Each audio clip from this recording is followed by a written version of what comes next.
Blah, blah, blah, blah, blah, blah, blah, blah. Adam Curry, John C. Dvorak. It's Sunday, July 23rd, 2020. This is your award-winning Gitmo Nation Media Assassination episode 1262. This is No Agenda. Celebrating victory and broadcasting live from Opportunity Zone 33 here in the frontier of Austin, Texas, capital of the Drone Star State. In the morning, everybody. I'm Adam Curry. And from northern Silicon Valley, where I'm looking at the New York Times, and all I can say is, move over, BuzzFeed. I'm John C. Dvorak. It's Crackpot and Buzzkill in the morning. We have a winner. Okay, who? We have a winner. Yes, it's time to celebrate, ladies and gentlemen. We have a winner. Dr. Bill to the rescue. Everybody except the planned pharmaceutical industry. It's the Germans to the rescue. Today, my administration reached a historic agreement with Pfizer to produce and deliver 100 million doses of their vaccine immediately following its approval. Hopefully, the approval process will go very quickly, and we think we have a winner there. We also think we have other companies right behind that are doing very well in the vaccines. Yes. Long ahead of schedule. Wow, a winner, John. Woo! And it's this little firm, BioNTech. Little German firm that had to team up with Pfizer to make it look real. Oh, and it's an mRNA vaccine. I haven't heard anyone say how fabulous this is. It's very interesting. I thought that was Moderna's gig. Well, you know, because he did this, that means these guys are out of the running. The Moderna guys? No, the Pfizer guys. What do you mean out of the?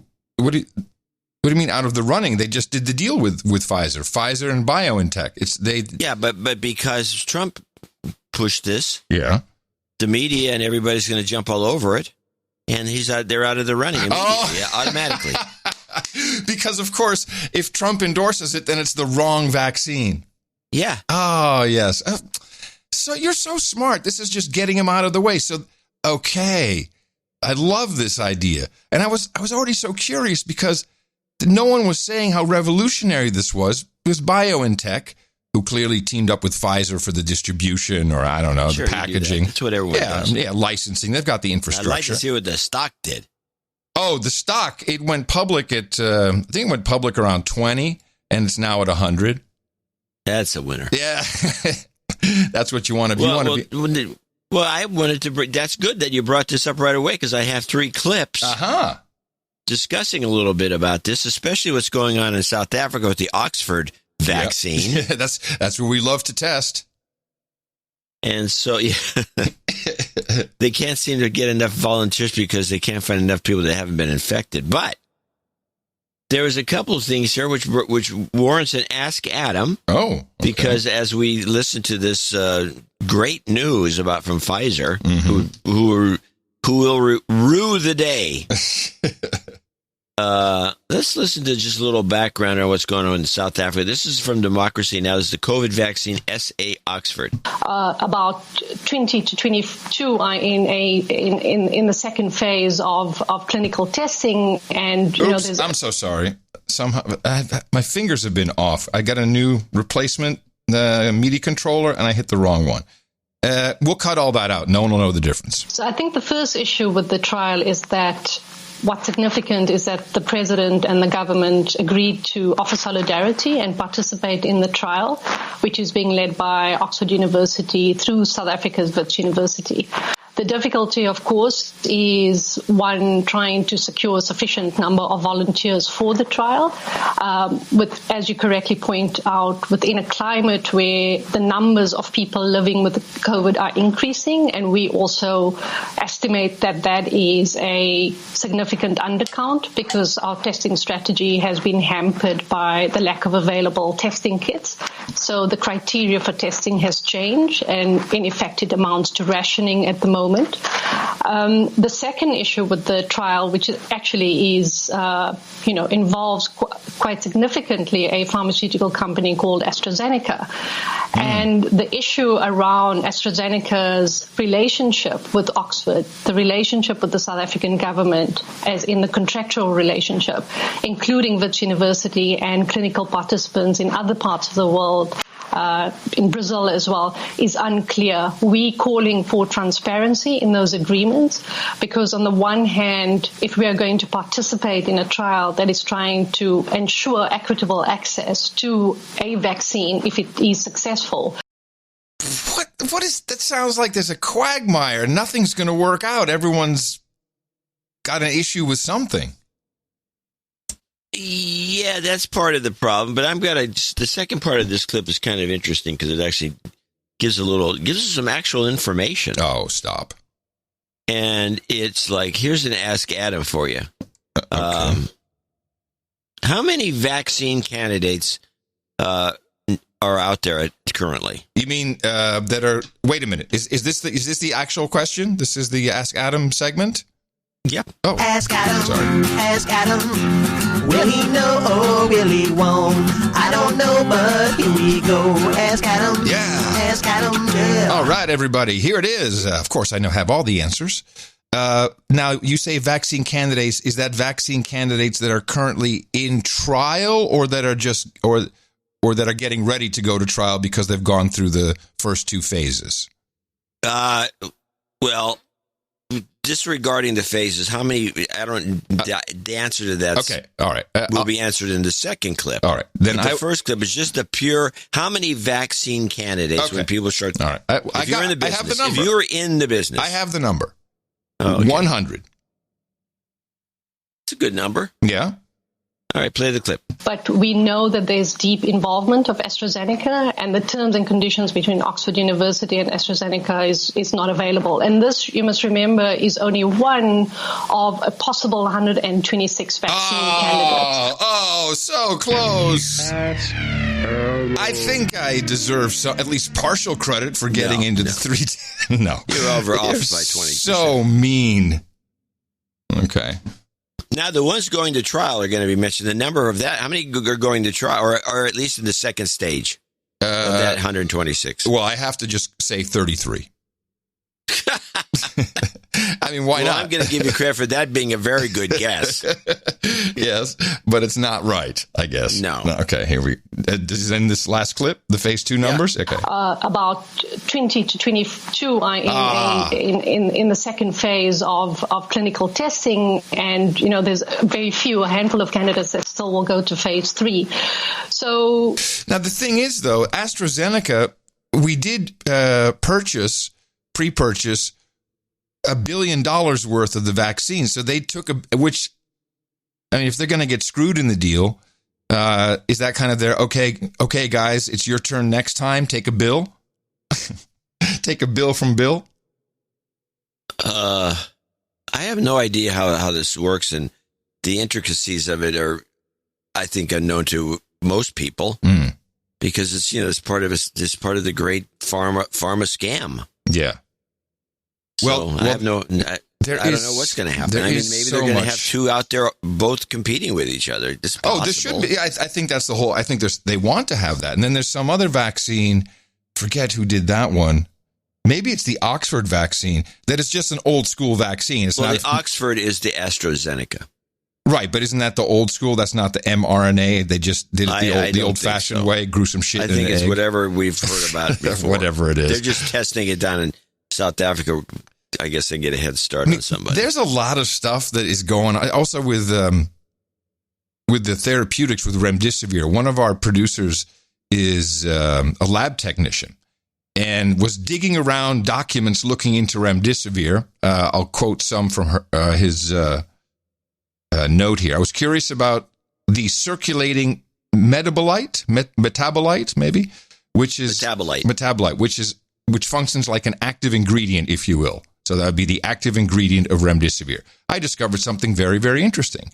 Attached an NCBI article about the mechanism of action of remdesivir. So there's a lot of technical stuff in there, but it's in the show notes if you want to look it up. It's been sanitized for our lab technicians' protection. But it turns out the chemical compound they use as the metabolite is GS-441524, also known as a feline antiviral. So it turns out that a cat antiviral works to some degree in against COVID. Yeah, COVID kitty cat medicine, everybody. Oh, gotta love it. Gotta love it. Melatonin, apparently now, more news, inhibits the COVID-19 induced cytokine storm. That's another good one. What's a good one to know? I mean, melatonin is easy to have around the house. People use it commonly. In case the cytokine, well, they sure do. Were you being facetious, or did you mean that about people using melatonin? Am I at the point now where you can't? I wasn't so sure on that right? one. I'm sorry. Wow, I wasn't sure. We have bottles of it in the house because the kids like it.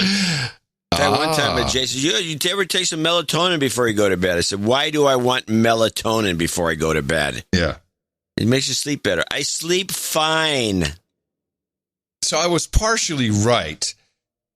People do have it around the house, but you were kind of disgusted by it. You weren't partially right. You were wrong. Okay. All right, then. People, I first heard about it probably 20 years ago, and people were using it on airplane flights when they couldn't sleep on a plane. Yeah, exactly. Or to combat jet lag, which I've never, I'm like, weed is so much better. Time to go to sleep, boink, done. So some mask updates, and I think it's relevant to something you wrote in the newsletter, but we'll start just with the thought that I had. We are so trained with social media, and so we were so primed for this mask stuff. And I think someone wrote me a note, and it almost bowled me over like, oh, yes. Do you remember the Ice Bucket Challenge? Yeah. So this self-moral licensing this is a continuation of it. I wouldn't necessarily 100% subscribe to that, but I think there's validity. Yeah. It's idiotic. Yes, which in the Netherlands translated when they speak in a derogatory tone about masks, they call it the face diaper, which I think you told me this. I kind of like that one. So Shenta, who's my daughter Christina's girlfriend, she was on the train in Rotterdam I think she was going, I don't know if she was going to Amsterdam or not. And it's mandatory to have a face diaper in the train. And I guess she was fiddling around. It dropped on the ground. She picks it up, puts it back on, and she got kicked off the train. What? Yeah, she got kicked off the train. She sounds like she's exaggerating the No. story. Why would she? No, she's not exaggerating the story. No. Millennial. No. She's a little bit past that. She's not really a millennial. She's 30, I think. Something like that. But I think what pertains to the newsletter is I have noticed, and I hope it comes to light and it can be exposed, but there are numerous elite women who took advantage of the masking requirements and the lockdown. It was kind of a twofer for them, which includes Hillary Clinton, Nancy Pelosi, Kellyanne Conway, and as most recently revealed, Kamala Harris. They all got work done on their face, and they actually believed it when the doctor said, just a couple of days of bruising. So that's why they've been out of the running for a while. You haven't seen Kamala, and she came back, and oh my God, it's like they almost all went to the same doctor, except Nancy. She's got some kind of miracle worker. It's really astounding, and people are noticing it. Well, Kamala Harris looks terrible. Well, she's still swollen. That's the problem. She waited too long. I have experience in these types of procedures. Okay, well, good, because here's the deal. I'm going to give you the whole load.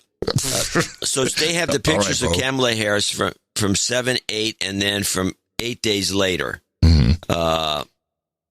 And she looks like she has a number of problems. To me, it still looks more like Botox than anything, except for the fact that I had to notice this the last time I looked at these horrible pictures, because I didn't get a lot of sleep yesterday, so and I kept dozing off at the computer, so I put that picture of Kamala Harris up there, and I look at it, and it just, boom, I'm wide awake. So it works. It's anti-melatonin. So you take this. So the thing is, if you look at her eyebrows, that's the key. Yes. You'll see that the corners of her eyebrows toward her ears have been lifted up. So instead of she has a low hanging fruit eyebrow that usually slips right across the top of the that part I think that's Botox that did that, but she hasn't. Well, but Botox doesn't make your thing go up. Yes, if you inject it into the right spots, your eyebrows will raise a little bit. That's why a lot of women got them in the first place, not just wrinkles on the forehead. But she has injectables in her cheeks. And that's the stuff that they always hook these women into it. It's like, oh, we'll do an injectable. It'll be good for, 9 months. And they're never even. One's a little bit more squishy than the other. You can see it. And it takes a long time for the puffiness to go down, the rest of your face to adjust to it. She had injectables. And there's so many different kinds. Some just really suck. Okay, well, let's go back to the original question before you go on to that, because I wanted to hear that too, which was, if she had any serious work done, 8 days later, would she be presentable or not? Still bruised up? No. You're not. You're really not presentable. That's what the doctor always says. Couple days of bruising. Don't worry about it. Before these things really flesh out, it's typically a couple of months before really everything settles in. Yeah, that's what I was thinking. So she's coming out. That's what makes me think she didn't have any real work done. No, just the injectables. That's what I think. And some Botox. Oh yeah. Oh, the Botox. That's every 2 months. She's got so much Botox that her smile, what little of a smile she has, is turned into a grimace. She really looks horrible. I mean, if she thinks she's going to get picked for vice president now with this new look, she's nuts. Well, I have a feeling that something else may be in play. I'm not quite sure. I want to ask some people about it. I think she may have been going for a different face look, a little less Asian, perhaps, because she's, her roots, she's Indian. Now she's a little more Joker. I don't think she was going for that, but yeah, that's, no, I would say she was probably going a little bit more for ADOS look. I mean, that's just a hunch. It can't accuse her of it, but I wouldn't put it past her. I think she's done a lot of things for her career, and she desperately wants this. Everyone timed it. Even Hillary got got a little refresh, a little reboot. But again, maybe Hillary. Okay, here's what happened. Hillary said to Kamala, "Use my guy." Then this guy, because she has the same injectables, and because it's Hillary, the guy that she uses probably hates black folk. Now he probably doesn't have experience with the black features. But oh man, I love that we're talking about this longer than a vaccine. That's we're really good. This is the point is that this entertainment. Kamala Harris is just submarined her own career with this stupid move. You think? Yeah, she's dead. If Biden takes one look at her, he's going to jump just the way I do when I have her picture on the screen. I mean, I still think that Elizabeth Warren is in the running. I mean, she's really... The bankers already said no, they can't put her in. If they do, then there goes the money. Okay, so is Kamala then the only choice left? My thesis about who's getting picked and who's not, and of course I'm on A.B. Klobuchar's side, but she got screwed by current events. Yes, she did. Not my fault, but... I'm going by the original thesis that brought Bloomberg into the conversation and brought him into the running, that the bankers do not want Biden. The bankers do not want Bernie, and they do not want Warren because of the way they've both been threatening the banks. So those two are just done. Right. And of course, all this Bernie unity platform stuff is just all a charade. Whoever's coming in as the actual vice president who is intended to be the president. But I just don't see it. I really am at a loss for who could it be? Who do they have anybody? Well, at this point, it's up for grabs, and then Biden's being pressured. I didn't get this clip, but Joy Reid, maybe, no, I didn't get it. Joy Reid had him on her show, and she was demanding, she says, are you going to right now tell us that you will be nominating a black woman? Yeah. What's wrong with a black man, by the way? Which has to be a black woman, because Biden claimed he's going to pick a woman, which is stupid. Why did you claim anything, dummy? So he He's being pressured to put a black woman in. And if he does that, it's believed by me and other former Democrats that the Democrat women who want a white woman as the first president of the United States, that's a female, are going to just bolt. Right. So who do the white women have as a candidate? Who can they support? I think it would be. I think what your original pick would be Elizabeth Warren. Yeah. Which they don't know, or they don't want to come to grips with the fact that the bankers have nixed it. Yeah, it's hard. I don't know. I mean, he could still pick her and screw the bankers, and because of all the pressure, he's got to pick somebody. Yeah. Well, Hillary is on the scene again. I mean, I'll just since I happen to have a clip and we're talking about her. This is all she can I guess is going to be about Russia screwed her. Give you a chance to respond to the fact that Donald Trump has now commuted the sentence of at least one of the people who was listening. Russia was clearly listening, but so was Roger Stone. What do you make of the commutation of his sentence? Well, I think it's pretty clear that Stone threatened him. He probably threatened him privately, but he also threatened him publicly about what he would say if he had to go to prison. And this is a continuation of the cover-up. Brother. It's an ongoing cover-up that Trump and Stone are two of the major participants in to try to prevent us from knowing all of the details about what they actually did in 2016. Some of it was very public. I mean, asking Russia in public to interfere in an American election, but some of it was clandestine, behind the scenes, sending messages, the kinds of things that we know about, and I think much more. So what he did was to use the awesome power of commutation as part of the pardon power of the president to basically shut up Roger Stone so that Roger Stone would not spill any more beans about what actually happened and how much Donald Trump actually knew. Yeah, unlike your husband who pardoned Mark Rich, went on to screw millions out of billions or trillions maybe, and Susan Goldberg, the Weather Underground bomb carrier, and many other fun people. Of course, commutation makes nothing but sense. Russians. While we're playing these clips, we might as well officially identify ourselves. We have joined a new network. We are the founding members of the network and very proud to be a part of it. And it will soon be streaming everywhere. You are listening to the OMB Network.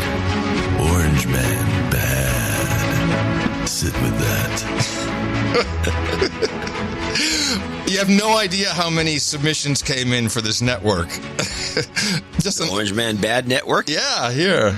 You're listening to the OMB Network. Orange Man Bad.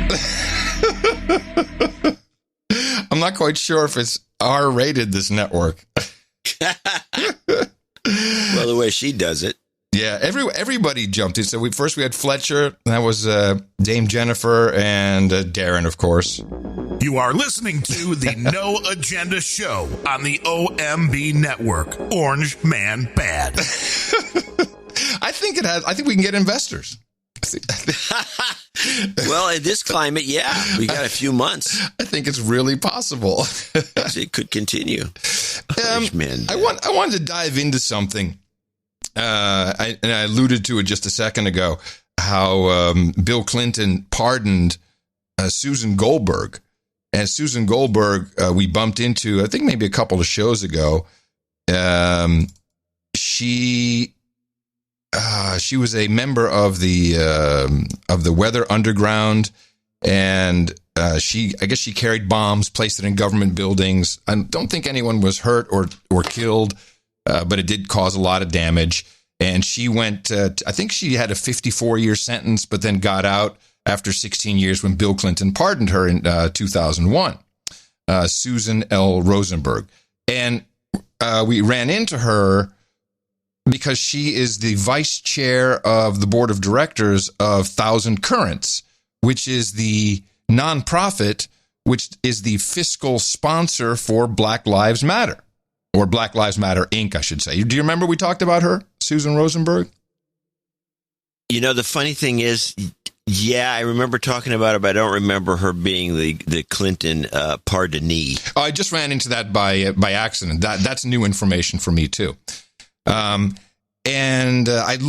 really did a deep dive on Thousand Currents. Like, what exactly? They seem to be more of a pass through than anything. Their mission is we're very concerned about people in the Southern Hemisphere, blah, blah, blah. Nothing really about Black Lives Matter. But I think Susan Rosenberg, looking at her history, she knows how to run nonprofits and do the financing. So if there is a network of old Marxist communists who are infiltrating, then she would be the one to come up with this whole fiscal sponsorship scheme. So Black Lives Matter isn't a nonprofit by itself. It's just a group with a bank account. And they get money. And presumably, I don't even know what their status is, this fiscal sponsorship, or this fiscal sponsor, I think it is. It's very odd. So she probably figured that one out. And I think maybe we both had this clip of Patrisse Cullors saying that she was a trained Marxist. Yeah. Well, I dove into that thinking I could connect her to Susan Rosenberg. And it wasn't just that one interview. She said it on a different interview as well. And it's kind of part of her script, I noticed. She's proud of herself. She's proud of herself, yeah. I think that the criticism is helpful. I also think that it might... I think of a lot of things. The first thing I think is that we actually do have an ideological frame. Myself and Alicia in particular are trained organizers. We are trained Marxists. We are super versed on sort of ideological theories. And I think that what we really try to do is build a movement that could be utilized by many, many Black folk. So super versed. I don't know what that means, but it sounds like some kind of badge. She's super versed as a trained Marxist. By coincidence, or maybe not, I was talking with Mo, and he gave me a little bit of background on Marxism with ADOS, or African Americans, dating back to the 30s. And I had no idea that let's say blacks in the South, that they were kind of, they weren't actually recruited, but they were drawn to communist stooges who were out trying to get get workers unionized and cause trouble in the United States. And so I just... Yeah, but you have to remember, yes, this is true. And actually probably even goes into the 20s, but you have to remember that in the 30s during the Depression, half the country was being lured by the communists and Marxists. No, that's the beauty of it. Including half of Hollywood. They didn't actually go after, they weren't intending to go after blacks. Here's the story. How did the Communist Party get started in Alabama? In 1928, the communist position internationally was that African Americans in the South have the right to self-determination, meaning they have the right to create their own nation in the South. And it's a position that came out of Moscow. It came from other black communists around the globe. And with that idea in mind, they sent two organizers to Alabama, and they went to Birmingham. And they chose Birmingham because it was probably the most industrialized city in the South. And they went there thinking they would organize white workers, and from white workers, black workers would follow. But no white workers would come forward. And so the first two organizers was a guy named James Julio, who was a Sicilian worker who had migrated to Alabama, and another guy named Tom Johnson. And together, they went out looking for white workers, and black workers came. And black workers came in fairly large numbers right away, because for them, they had a memory of Reconstruction, a memory of the Civil War. And in that kind of collective memory, they were told that one day the Yankees would come back and finish the fight. Well, when they saw these white communists, they said, oh, good, the Yankees are here. We can't wait to join. I thought that was really interesting that they went there to get white workers, and the blacks came, and they kind of, I guess they got hoodwinked. And well, I think that's kind of a patronizing story, if not. It's very simplistic. It's very simplistic. Not as though the black people that showed up for this meeting were stupid. Absolutely necessarily. Not. No, absolutely not. I think they were lied to. That's what I think. It doesn't really matter. I'm just showing this. You have to remember, again, there's lots of commies all over the place during the 30s. Right. And I think to take over the country. They were trying to overthrow the government, besides the fact that the Democrat Party was trying to overthrow the government of Roosevelt with the attempted coup. Yes, and exactly. So the whole place was a mess. My dad used to tell me these stories about the Depression era and it's kind of like it is now, which is a depression. Okay, so I'll just jump ahead. I don't have to prove that there's been a lot of Marxist influence on African Americans, but not to turn them into Marxists or communists, but to use them as a tool. Dupes. As a tool, yes, as a Dupe. tool. Use the right word. And dupe? As a dupe. Dupe? Okay. Dupe is the word. So I'm glad that your dad would yap about that, and I'm glad that you say it's very similar to now. As I found the Democracy Now! Clip, here is Patrisse Cullors, once again, co-founder of Black Lives Matter.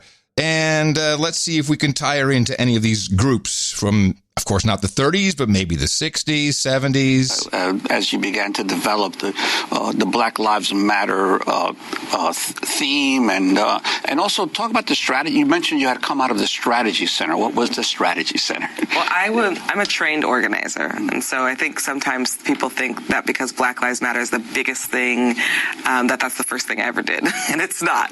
I was trained knocking on doors, getting on buses and passing out flyers and getting people to join organizations. The Labor Community Strategy Center is my first political home. It's where I would be a part of what it's famous for, which is the Bus Riders Union. Started by an old friend of mine. Yes, Eric Mann. That's my mentor.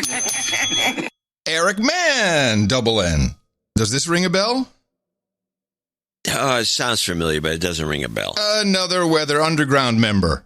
Oh, okay. Who also set up the Bus Riders Union in Los Angeles and currently runs, I think for the past 10 years or even longer, the Labor Community Strategy Center in Los Angeles, which, interestingly, he goes back to the August 29th movement, also known as ATM, which in 1978 merged with the Chinese-American organization IWK, the Iwar Kuen, and the Black Revolutionary Communist League to form the multiracial, multinational League of Revolutionary Struggle, which I think is we're looking at derivative groups of that right now. And she trained for over 10 years with Eric Mann.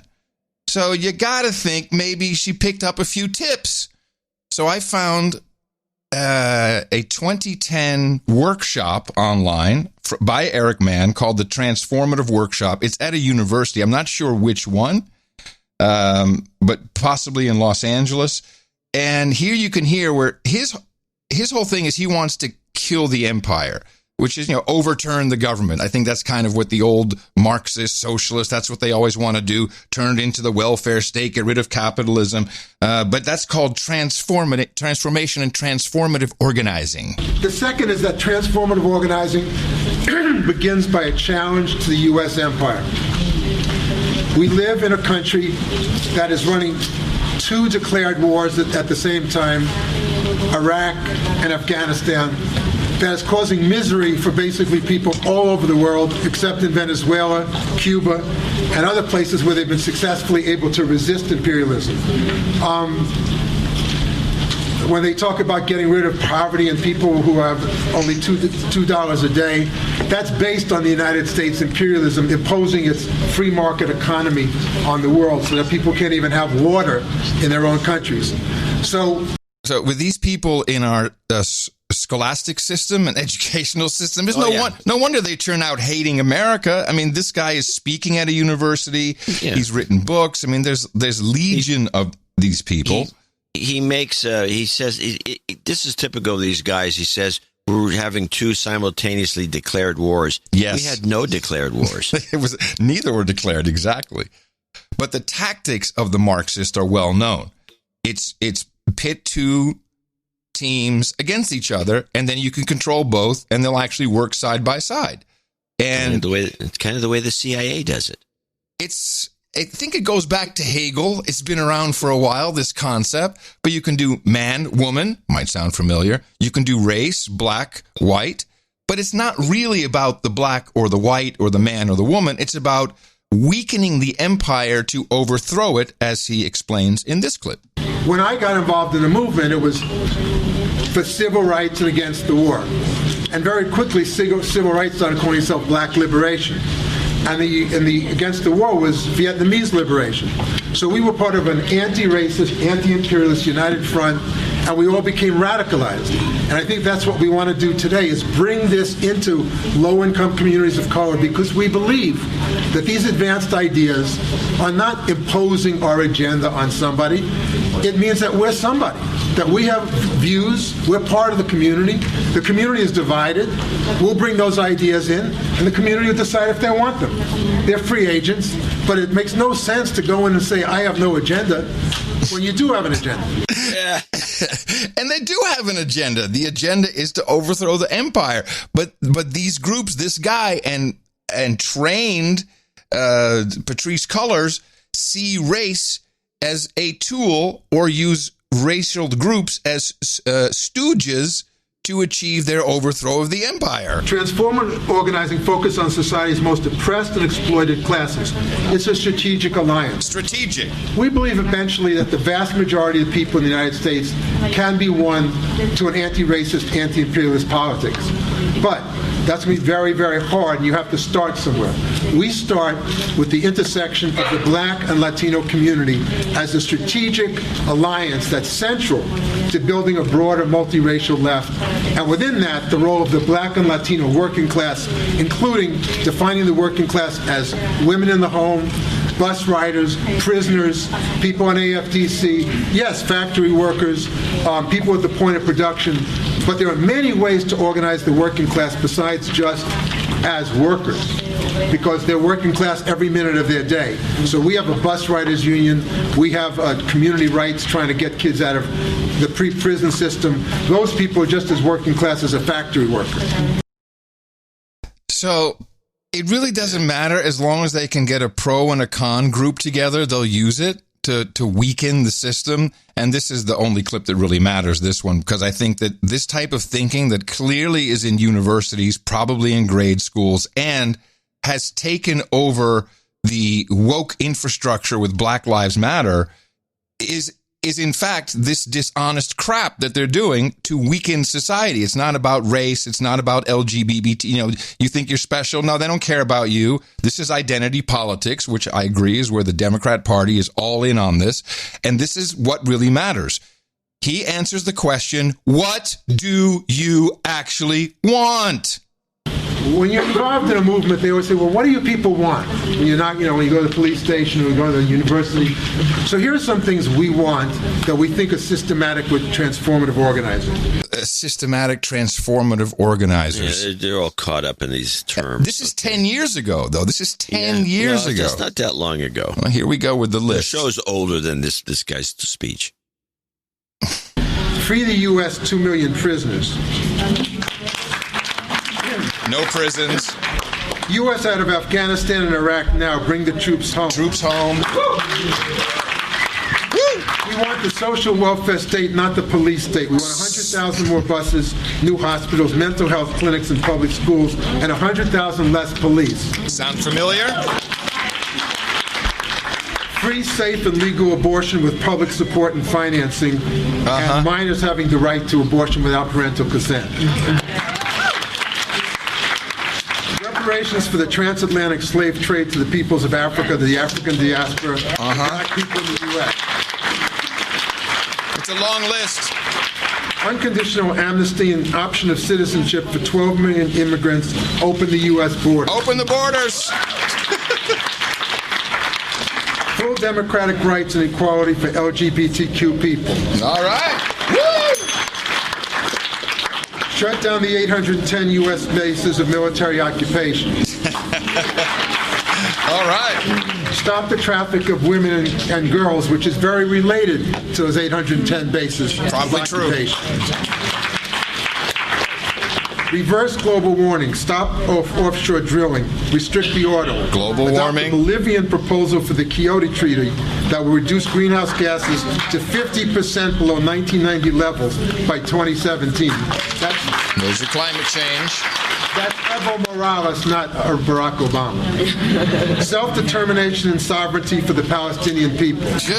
Hello, Ayanna Pressley. That's always got to be in there. It's got to be in there. It's code. Yeah. Jobs are income now for the 32 million unemployed. Yep. Guaranteed jobs.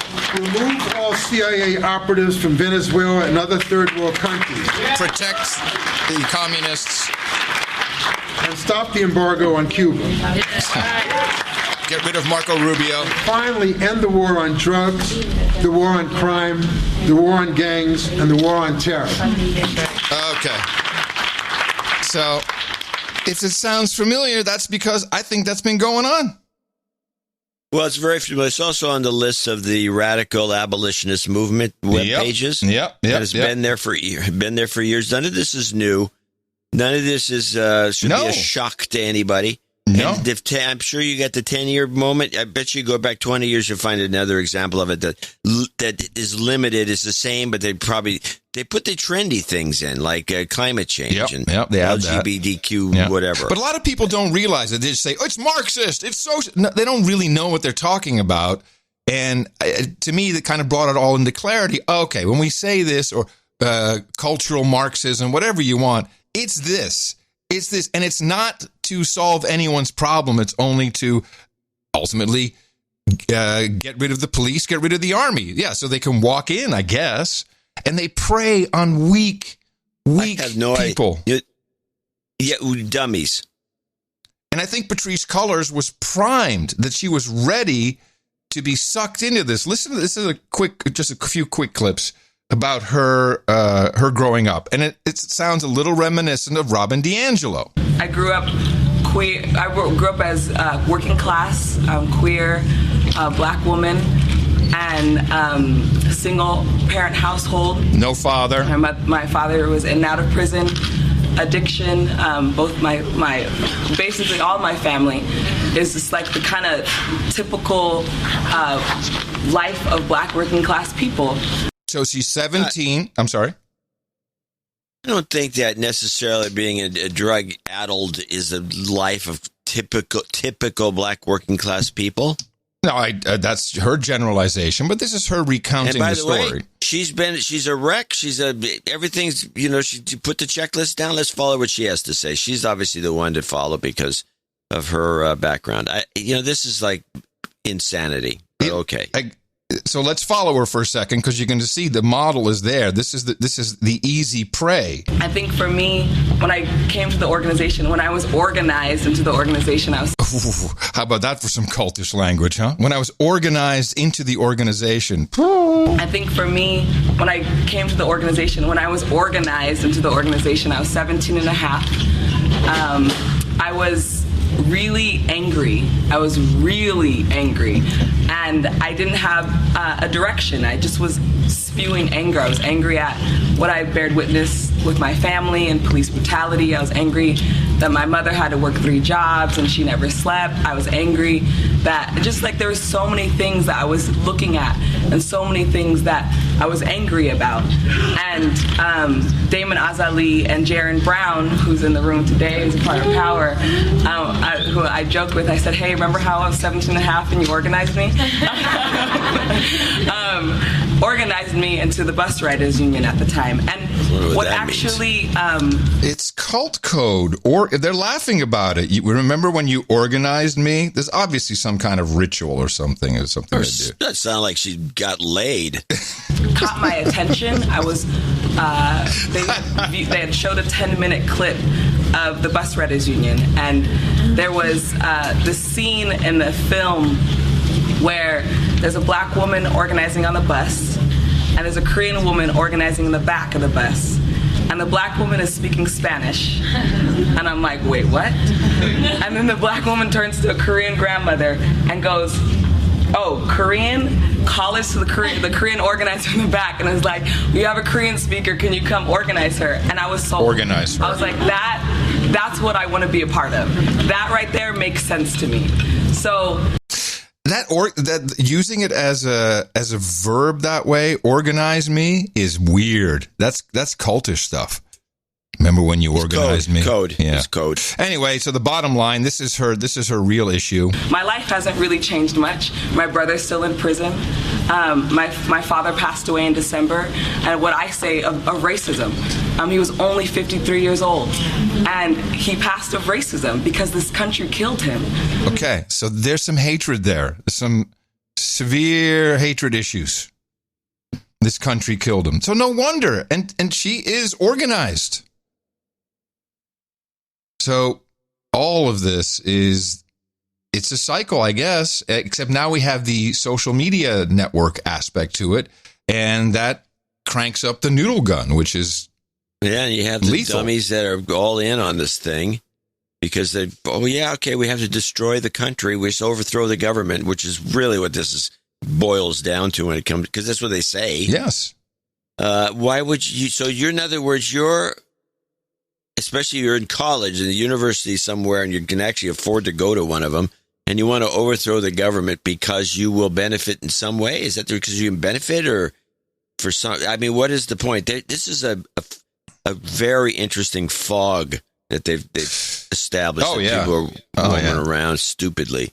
Crazy. Well, crazy. Part of it, I take my learnings from Professor Theodore Kaczynski, who said that, you look at the kids, we went through think of the children, give them participation trophies. They've never had anything to fight for. They haven't had to fight for shelter, for food. The ones that we're seeing protesting, at least. The looting is a different gang, different bunch, but it's also explainable. But the protests that turn into LARPing attacks, they're finally these kids have something to live for. They were given, the 20-year-olds now, they were, hey, come to college, you get a piece of paper, it's going to be great. And then they're working for $11 to $15 an hour, doing retail, customers treating them like shit. And then, they have no future. They've not been challenged. And all of a sudden this comes along and wow, yeah. And the feedback mechanism of the videos and the online postings and the likes and the shares and the community and the rainbows and everything. It's so obvious to me now. And all you need to do is just throw a couple of organizers with some money. Thank you, George Soros, with an extra $220 million promised. So we know where that's going. That's going into the Susan Rosenberg version or half of the system, and she distributes the money, or people like her. I'm sure there's many more when we look. And these are the old fuckers from the 60s and 70s. That's what's so crazy. They're still in the game. Yeah, well, they should have been kept in jail, but I guess what are you going to do? I'm impressed. Well, I'm also kind of, you have to kind of admire Soros. Because if you really think about it, when I worked for Bill Ziff, you get these guys that get a lot of money. Bill Ziff was one of the first of the first round of billionaires. He was one of the first back when there was like 20 in the world, not 1,000. And people would talk about, his relatives would talk about this too. He liked to fuck with people. He had this huge bunch of magazines, and he'd find a couple of people. I know a lot of rich people who do that shit. Yeah, it's actually, people watch the movie Changing Places with Eddie Murphy and whoever else was in it, with the two rich guys who bet $1 that if these two guys were given this, it was some crazy trading places. Yeah, the trading places. Trading places. It just to screw with people. And the idea was you note that there was these two people that were bitching about each other. Mm-hmm. Yeah. So you put them together. Yeah. Make them the head of some new magazine. Or you do something like that, or you just swap somebody out for no good reason. That kind of stuff, like make them co-CEOs of a publication or co-editors just to see him blow up? That's sick. That's sick. And that's what the kind of thing, and it's not just, like you said, there's a lot of super rich people that do evil. It's fucking, and I think it's hilarious. Well, it's not. I don't think it's evil. It's good-hearted fun by their standards. Yes, yeah, precisely. Different group, different standard. And so I'm convinced Soros is one of these guys. Only he does it on a grand worldwide scale, and he just has to be, because he's always got a kind of a shit-eating grin in a funny kind of a way. When you see him speak, he's got this stupid look on his face. Yeah, like he's just got it. He's just having nothing but fun. It's interesting, though, if you look at Soros, Goldberg, and Mann, when you see a group of these three people, it's not hard to understand why many ADOS think the Jews are out to get the black man. Soros, Goldberg, and what's interesting, I forgot to clip it. Man said that he grew up, I think he was born in 42 or 43, and his mom... Yeah, a silent generation. That's what most of those guys, very few of them are baby boomers. Baby boomers are more likely to be patriotic. And his mom would just hound him about, the fascists, and specifically the fascists. They came for the Jews, they'll come again, and they're going after black people. And that's kind of his reasoning for why he's so interested in the plight of dark-skinned people. Doesn't really matter with their history as long as they're dark-skinned. Yeah, it's kind of rather patronizing. But I think that's where he gets it all from. It's insane when you start to dive into it and you look at what's happening. Like every single topic from climate change to LGBTQIAPK, equal rights. Not that I'm against equal rights, but it's like all of this stuff. It's all their fingerprint, and it's the same thing. It's just now it's being used. I mean, is it still being used by China, who have infiltrated everywhere and deploy this, or is it just the Democrat Party, or is it also the Republican Party? Is everyone doing? Are we the only shitheads who aren't doing this stuff yet? It's the Chinese Communist Party, the CCP. They know these tactics. These all stem from early Marxist tactics. Lenin. Right. It's nothing new to them, and so they probably they would just amplify it. Sure, they know what's going on. They're not idiots. And China is ass-ho. It's ass-ho. So let's talk about some spies. We got spies in Houston, and they're going through the standard operating procedure of the burn bag, which is everyone's like, "This is crazy! Look what's going on! The burning documents." Remember the Russian embassy? Who closed? It was Trump who kicked him out in like his second week? Obama. Was it still Obama? Yeah. And they immediately started burning documents. So that's the standard operating procedure. That's what you do. Well, maybe it was Trump. Maybe it was early in Trump. I thought it was early in Trump. But that was I've got a bunch of clips on this, and there's stuff I didn't know. Good. And we can start with listening to a few of these if you want to talk about the consulate. Yeah, let's do that. This is Chinese Consulate 1. I could have guessed. A global fight escalates again. Today's move to close the Chinese consulate in Houston is the latest action by the Trump administration against Beijing. Nick Schifrin reports on what is at stake. In the courtyard of China's Houston consulate, Chinese staff in a hurry. They burned documents in drums last night after the administration ordered the consulate closed, citing a pattern of Chinese theft and espionage. We are setting out clear expectations for how the Chinese Communist Party is going to behave.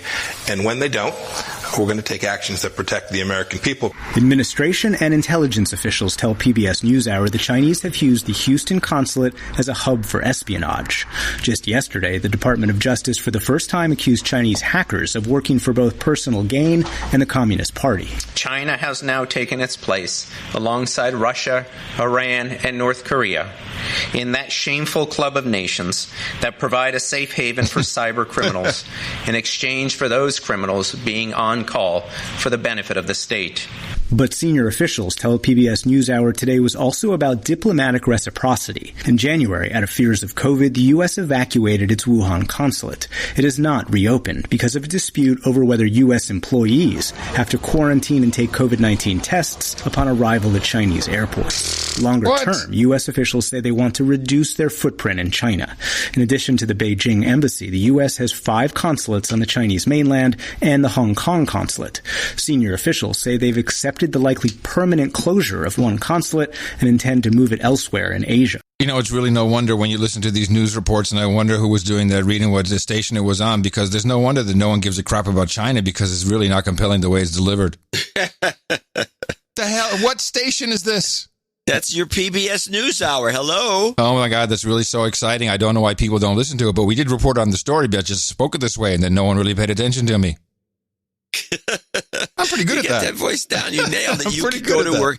That's an exit strategy. I can work you for can go PBS. to work for PBS. Woo! Exit strategy, everybody. Yes, I would agree with that. In fact, Yes. Well, again. Yeah, that's why we're here. So what did he actually say? Because I fell asleep, I think, halfway through. He said that there's a quid pro quo at play. Yeah, was this because of the one testing? hand, but a lot of it had to do with this indictment, which was linked in the show. In the indictment, the actual indictment was linked in the newsletter. Yes, it was. And you can read it. I read it. It's very entertaining. What did you learn?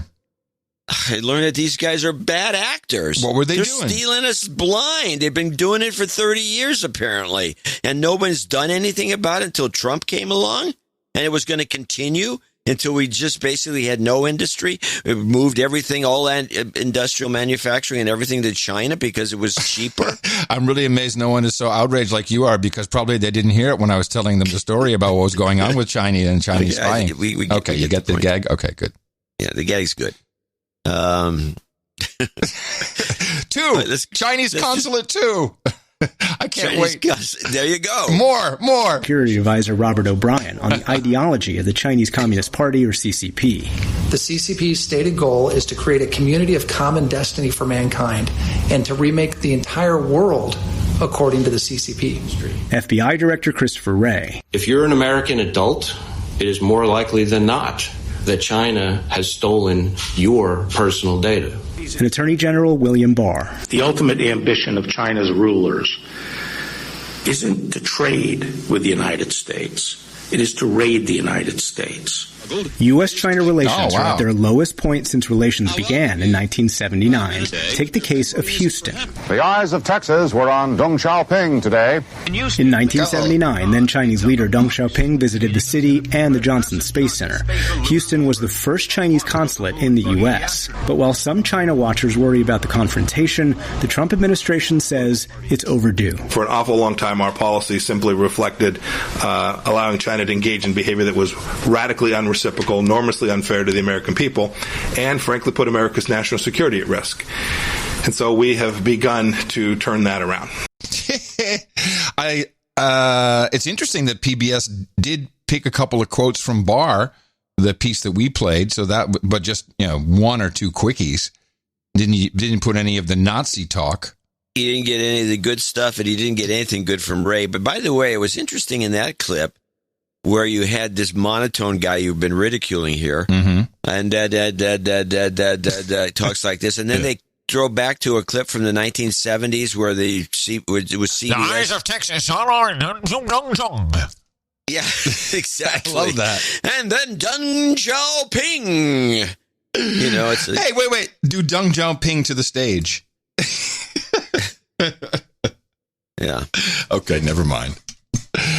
So that it is very contrasty, and you're right. And and I didn't notice. I did notice this because I was trying to get clips, and I'm thinking, in fact, I could have clipped this even more tightly and with different stuff. I'm enjoying it. Don't get me wrong. But what I noticed when I was getting the clips, I didn't pick up on it, but I didn't realize it was the presentation itself that was so bad.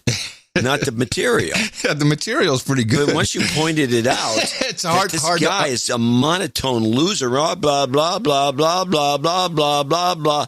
It's no good, and and I think the NewsHour, PBS's NewsHour, is getting more like this. And I say that because now that you mention it, there's a report later in the show on something else, which I don't know if I clipped it or not. It's the same thing. So do you think boring guy, he's got no modulation whatsoever. Now, do you think this is a style they like? Or is this intentional so that they can have some cover saying, like the way I see it, is we reported on it, just no one heard it because they just zoned out within 2 seconds. No, they can't. No, I think it's a style they like. Wow, it's so lame. I think it's and I don't know why they like it and where it's coming from. Yeah. It's also from, actually, if the mainstream media already hijacked by Chinese interests, they should just start presenting like Chinese TV. That's fun. They sing it a little bit more. This is what no, you're thinking of the Korean TV. I'll take it. TV. I'll take Korean. It doesn't matter. I watch Chinese TV a lot. At least our version, CGTV, whatever it's called. China's Greater Network and Network Television, CGNT. Yeah.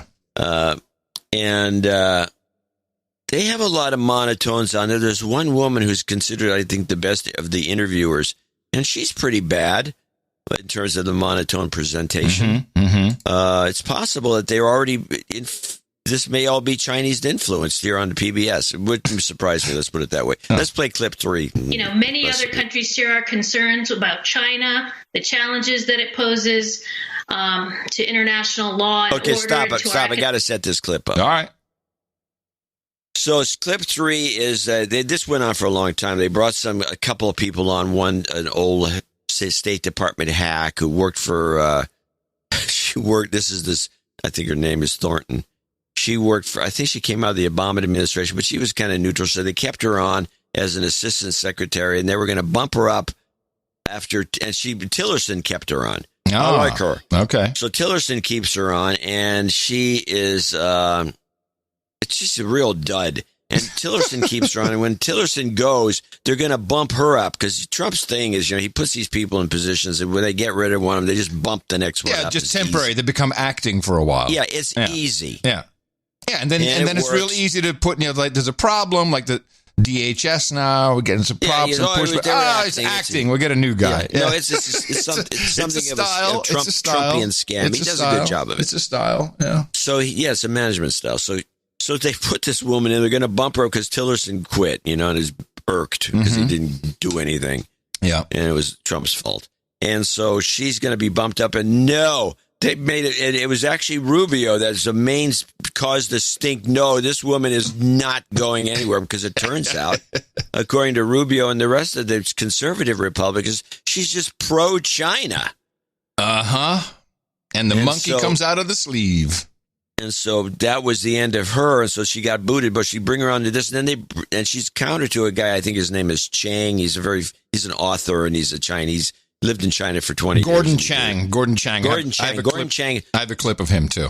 Gordon Chang is great. Yeah. And he's not putting up with any crap. So here she is. They're doing the back and forth, and she's going on and kind of hinting it's Trump's fault. And, this is unprecedented. We're doing anything like this. And then Chang just lets her have it. Many other countries share our concerns about China, the challenges that it poses to international law and order and to our economic competitiveness. But this kind of action gives the impression of recklessness, and it's not really clear to me what it accomplishes. Gordon Chang, recklessness and not clear what it accomplishes. Do you believe the closure was in U.S. interests? Yeah, I certainly believe that this was the right thing to do. The State Department talked about protecting U.S. intellectual property, and the Houston consulate is known as a hub for espionage. We've been talking to China about hacking and all the rest of these things for about 3 decades, and yet we haven't gotten anywhere. We had the agreement with Chinese leader Xi Jinping in September 2015 for countries not to hack each other for commercial purposes. We had the Section 301 tariffs that were supposed to be a remedy for the theft of U.S. intellectual property. But China has continued to steal U.S. IP in the hundreds of billions of dollars a year. Yes, you could say this is unfortunate, closing the consulate, but we had to do something to try to get China to stop this dangerous activity. A buddy of mine who works at an accountancy, the Xerox machine, I'll just say generically because I don't think it was a Xerox, but the copier broke. And they do a lot of copying in law offices and accountants' offices. And he called tech support and was connected to a Chinese help desk. And I'm thinking to myself, these things are plugged in. Who the hell knows what's being copied out? There's so much stuff. Oh, that's a great idea. Yeah. Why wouldn't it work that? I mean, networked copy machines are just standard fare now. The copy machine is basically a scanner. Yeah. Yeah.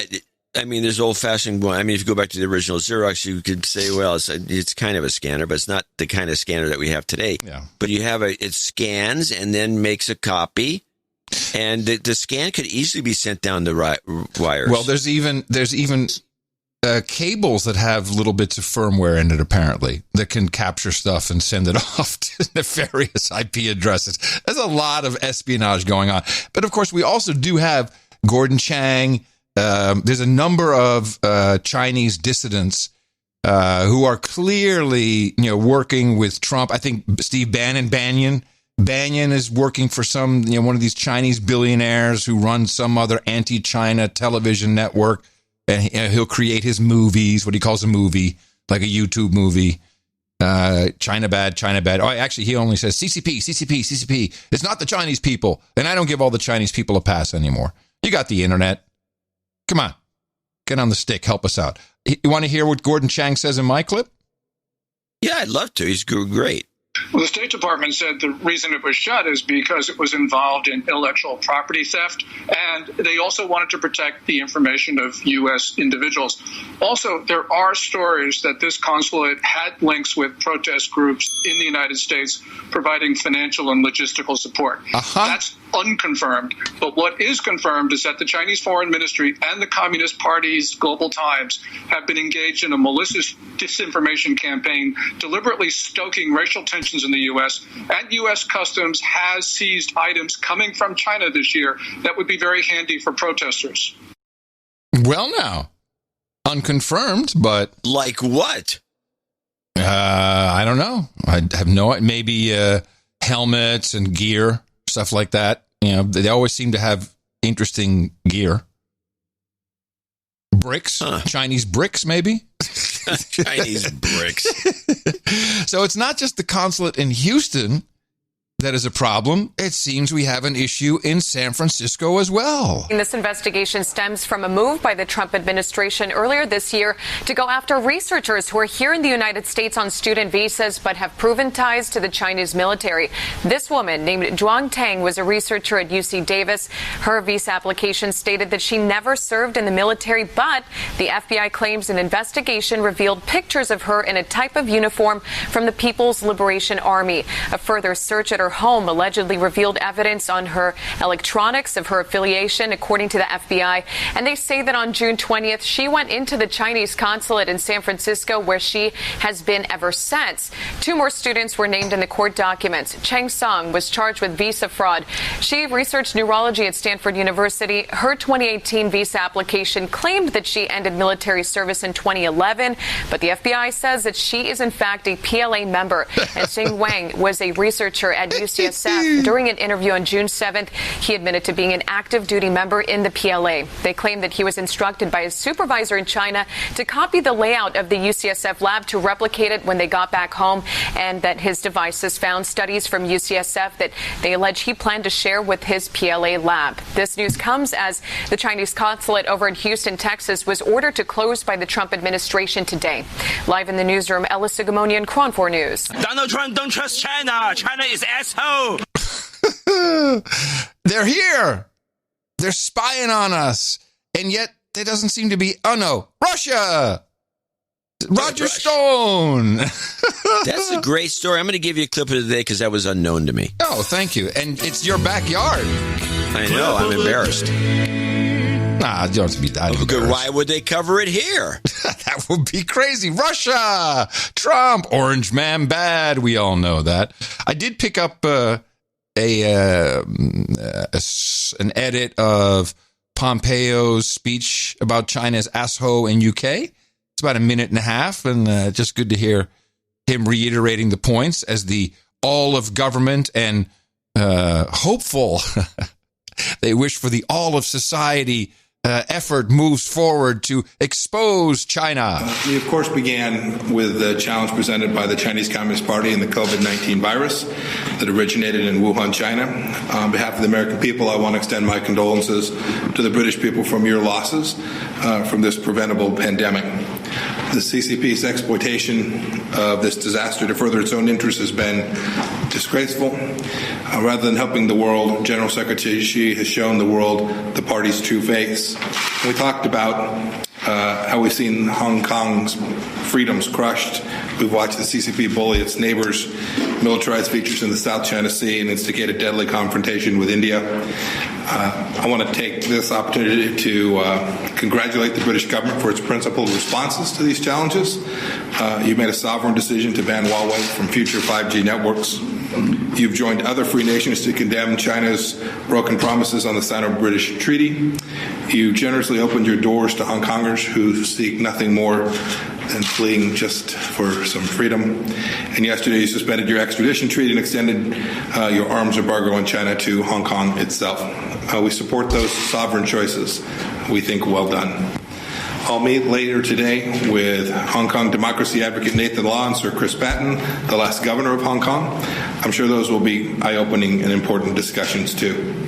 Dominic mentioned the free trade discussions. We've completed 2 rounds, more work to do. A 3rd round scheduled for later this month. It is a primary focus of the United States to see if we can make progress on this and bring this to a closure just as quickly as possible. I spoke with the Prime Minister this morning about this, and I hope that we can get it finalized before too long. China is asshole.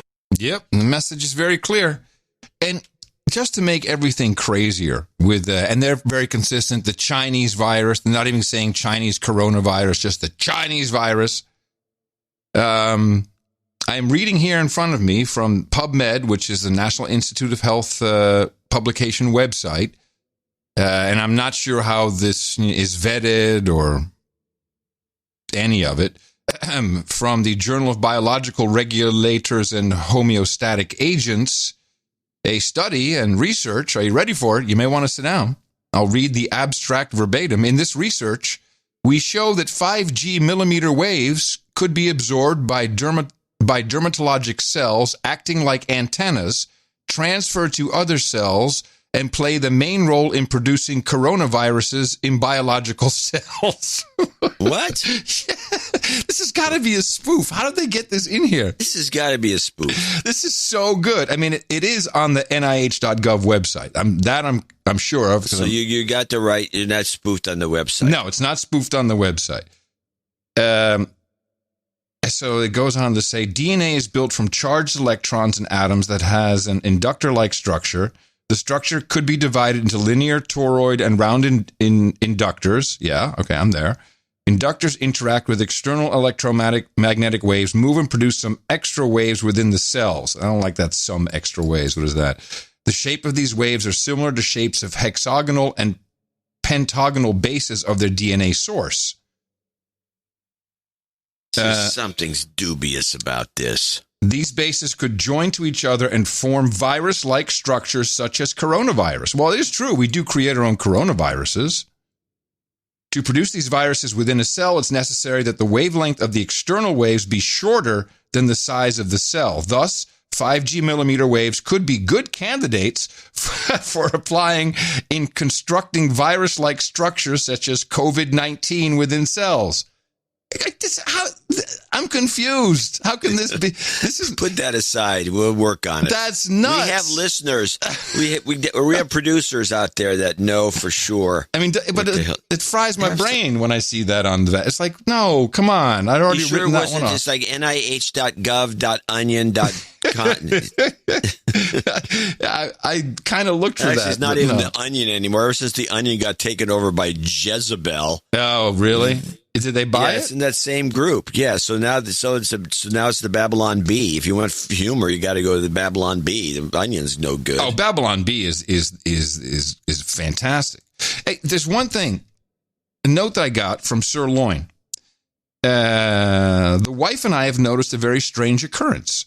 My wife likes to get flower seeds off the net. That's where I get my seeds too. They all seem to come from China. Recently, the people in the gardening forums, pay attention, trolls, the people in the gardening forums we are in have been receiving small packets from China. None of these people have ordered anything. They just show up. They are marked earrings, but have some kind of seeds in them. We have not received any yet, but being that we are kind of at war with China, I'm a tad concerned as to this offering of free seeds marked as jewelry. I wonder if any other producers have seen this. What could that be? Wow. That's kind of dubious. I wonder what it is. Maybe it's poppy seeds. I don't know. What could it be? Earrings. I wonder why they say earrings. It's code. Yeah, of course it's code. But why? But what's the it's a crazy world. I'm telling you. Crazy things going on. Crazy. Well, I mean, we get a lot of seed catalogs, but these people grow their own seeds. I mean, we can grow seeds. Mm-hmm. Why are seeds coming from China unless you're growing some exotic plants that you can't get here? I don't know. You'd probably just order them from an American site, and they're just sourcing them from China. I don't know. I wouldn't be my place to get seeds from. Honestly, I'd be like, maybe not. Well, they're big. China is not a slouch agricultural country. No, that's for sure. No, they know what they're doing. Yes, odd, isn't it? There's something earlier you said. I'm still pondering it, which is, are the Chinese so uncreative that to build a college research lab, they have to copy one of ours, the one in Davis or wherever it is? That was the report that the woman, the PR. They copy everything. They don't. The implication is they don't have an original thought. Yeah, that's the implication, but it's not true. No, it's certainly not true.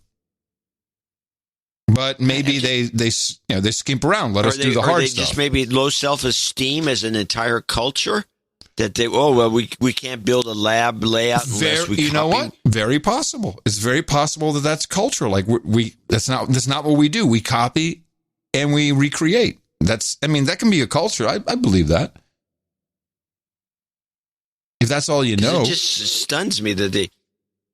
I don't know. I find that particular one little element to be quite peculiar. They have architects. They got money. They got all kinds of stuff. I don't know. They can buy the design. Maybe that the idea was they're going to make a design, but instead, maybe here it comes. Yeah, they could do the design from scratch, but this is cheaper. Best price. With that, I'd like to thank you for your courage and say in the morning to you, the man who put the C in consulate, John C. Dvorak. Well, in the morning to you, Mr. Adam Curry. Also in the morning to all the ships at sea, boots on the ground, feet in the air, subs in the water, and all the dames and knights out there. Hello, trolls. In the morning to you. Let's see how we're doing in our little troll den. Count them here. 17, 19. For what is today? Today's a Thursday? It's Thursday today? I believe so. It's Thursday. Yeah. I'm so confused. It's Sunday. No, it's not Sunday. Is it Thursday? No, it's Thursday. What day is it? Sunday. No, it's Thursday. It's not Sunday. Okay. If you think it's Thursday, I'm all in. It's Thursday. Stop gaslighting me, Dvorak. You know I have a problem with this. Stop it. Yes, so that's not bad, actually. We're kind of where we need to be. That's the troll room. If you just go to Google as an experiment, I do it frequently just to make sure we haven't been delisted. You type in the words no agenda. You type in no agenda, man, you'll get everything. But there's no real explanation to the troll room. So where you want to go is noagendastream.com. And from No Agenda Stream, you'll be able to register and hang out in the troll room, troll on live shows, and also just troll. It's what it's for. Do I need to explain it? And a big in the morning to the artiste who brought us the artwork for episode 1261. We titled that Infodemic. We're in the middle of it. Jordan 33 returns, relatively new on the scene, knocking out some favorites. But what a dynamite piece of work. This was the Act 3, the clapboard with Fauci in the background, and it was a artistically beautiful piece. And you really dragged me into this one. It didn't take long for me to understand what you were saying, because I was kind of looking at the LMMO, Laugh My Mask Off. Yeah, we had a good piece by Darren, who always, Darren produces at least 2 every show. Every hour. 5. He's just blowing this shit out. And we had a couple of these LMMO, laugh your mask off. Yes. Emoticons or emojis. And he did one that you liked the most, and it was it popped a lot. It popped. In other words, it had a lot of contrast and had a nice look. But I like this other one better because it was more creative. It had all kinds of elements, which the LMMO had one element. It actually also popped when you realize it turned out to pop because of the natural cropping on Twitter. Yeah. I'm looking at the list there. There's some other ones that were pretty good. Most of them, people got kind of hung up. And I'm going to tell a little artist tip right now. Nobody is going to get a winner with the noodle gun theme. You can stop now. You might as well just give up. It's not and not I've working. seen, attempt after attempt of making something with a noodle gun no, it's not going to happen. So just stop doing that. And on the other ones that we have here, Fauci's had, you had Fauci in the one that won. So that means Fauci's not going to be winning anything. Probably not. Just generally speaking. I don't know. There was a lot of that could have been used, but essentially not used. The people using some thematic stuff like the My Show, Our Show gag. We're not going to pick those. It's just never going to happen. And that's comic strip blogger doing that mostly because he hates us. And he does not. Yeah, I think he only hates you, his Slavic brother. Why don't you unblock me? Unblock me, Dvorak. I him on Twitter. You unblocked him on Twitter. You did unblock him. Yeah, so what's he complaining about? Oh, did you block him on No Agenda Social? Not yet. And that's the next thing I want to promote after thanking Jordan33 again for an outstanding piece of artwork. NoAgendaArtGenerator.com. You can put your art up there, and there's a process. We pick it. Actually, I was talking to. I finally fulfilled the promise. I went on Nick the Rat's show. It was on last night. Yeah, he wants me to do the show someday. Oh yeah, you should totally do that. Why? It's fun. It's a very fun interview, and he asked very good questions. Not great ones, but good ones. And he was convinced that by putting red in the artwork, it was more prone to being picked. And he was pretty sure that you were susceptible to red. A sucker for it. Yeah. Sucker for red in the artwork. That's kind of the Roger Black theory of design. What is the Roger Black theory of design? Roger Black, the guy who did the Rolling Stone logo, among other design. Oh, the tongue, yeah? No. I'm sorry, Rolling Stone magazine. Oh, magazine, yeah. Their logo. And other stuff. He's a famous designer, and he's always believed that all design should have the elements of white, black, and red, period. Really? And so you'll see a lot of designs that are just white, black, and red, or a lot of just black. It's all dominatrix colors. And so I guess it's attractive. I'm not sure. Oh, well, we all know that orange is the only color that matters now. But it's bad. It's very I also want to do a call out to a new artist that because I was going to use this art for the newsletter and I decided against it, which was Banjo Manjeff, who took a Theodore Geiss Dr.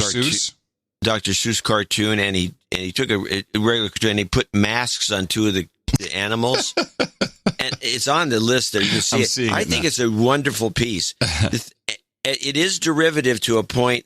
It may be too derivative, and knowing that we don't want to get canceled. I'm going to get a letter. A letter. Yeah, we got to be careful about those things. There is a thin line where fair use bleeds.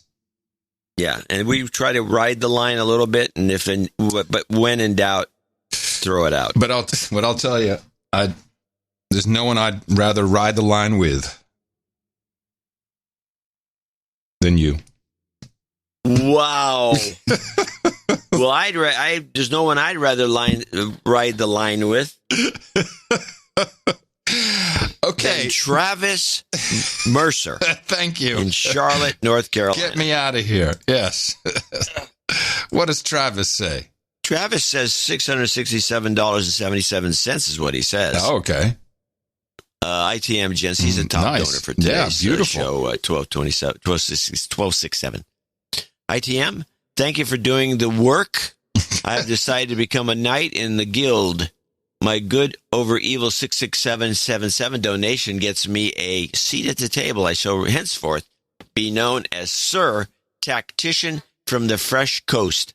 For my armor, I'll be wearing, how dare you use your privilege to assume I am white. I have done the work. Thank you to Taylor Curry. It fits perfect. I'll never know how you got it to fit just right. Can I get some scotch, Coors Light, and jerky beef at the table, please? You betcha. I think we already have scotch in there. Yeah, but it's a combo. It's a special combo. I have decided to welcome citizens to my pool in the South for the next Charlotte meetup. Oh, that's cool. Yeah, go meet up in Charlotte and go hang out at the pool. Insert a JCD. Hit it here, please. Head to the No Agenda Meetup site, noagendameetups.com for details. No douchebags, please, unless it's a friend that needs to be hit in the mouth. Get your donations in and we'll see you on 8/1. Special thanks to Sir Suspected Spook of the Sycamore Soot for his help in organizing. Spooks are good. He organized you, apparently. So I do not. Okay, jingles. So I so not know my lines. Never heard of it. Biden beats Biden. Yeah, I don't know if that's a jingle. But no, it's not. I don't have Biden beats Biden. Okay, sorry. I could probably turn it into a jingle someday, but we don't have it. These are just clips. I mean, you can't call us for clips. That's a clip. Yeah. Trump aroused. I think we do have that. Yep, Biden the whole load for sure, and I can't wait. Yeah. And then some goat karma. We got it. It was hard to get it aroused, and it is hard to get it aroused, but we got it aroused. I'm going to give you the whole load today. We can't wait. We're doing it now. We can't wait. We'll show you how. Obama! We can't wait. You've got karma. Wow, I like the We Can't Wait one. I haven't heard that for long time. Years. I found it when prepping. You know. Wow. I prep. Play it again. Just play it again for me. Sure, baby. No problem. Here we go. We can't. Oops. This is the one you want. We can't wait. We're doing it now. We can't wait. We'll show you how. Obama! Nothing like Reverend Manning showing up for a cameo. Gotta love it. All right. Sir Caleb, the Lavender Blossoms, our buddy in Northville, Michigan, $420.27. Sending some love your way. JC, yes, I did. I got the honey package. The honey looks good. Bought lots of bottles of stuff. Thank you. Thinking about sending you a little homemade wine soon, but I hear you, John, quit drinking. What? So maybe I'll send it to Adam. What? Did you quit? You didn't quit drinking. I did. I usually quit every night. Okay. And then go to bed. Yeah, stay organic, says Sir Cal of Lavender Blossoms. Thank you very much, and love the coded message 4227. 4227. Oscar Korsten in Rotterdam, Holland, 333.33. I'm finally finishing my third trip around the sun and will turn 33. I always get a kick out of people that are turning 33. Yep. This Friday. I couldn't think of a better birthday gift to myself and producers alike than a contribution to the show. I think this is wise. It has been a great ride so far, and I'm wishing for many more years of infotainment to come. I am seeing the magic numbers appear everywhere around me. I knew I had to donate. Driving 33.3 kilometers an hour at exactly 33.3 kilometers into my cycling trip for the third time in a row, for example, you cannot make these things up.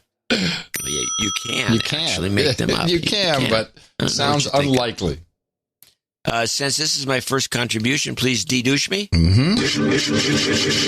You've been de-douched.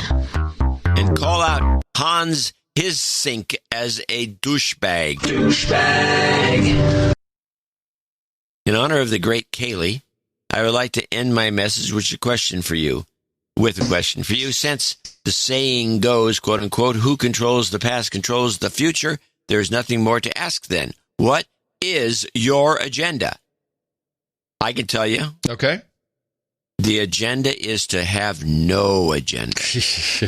Cop out. Please provide the world, producers and douchebags alike, and all the small businesses I work at with some sweet karma with a goat twist.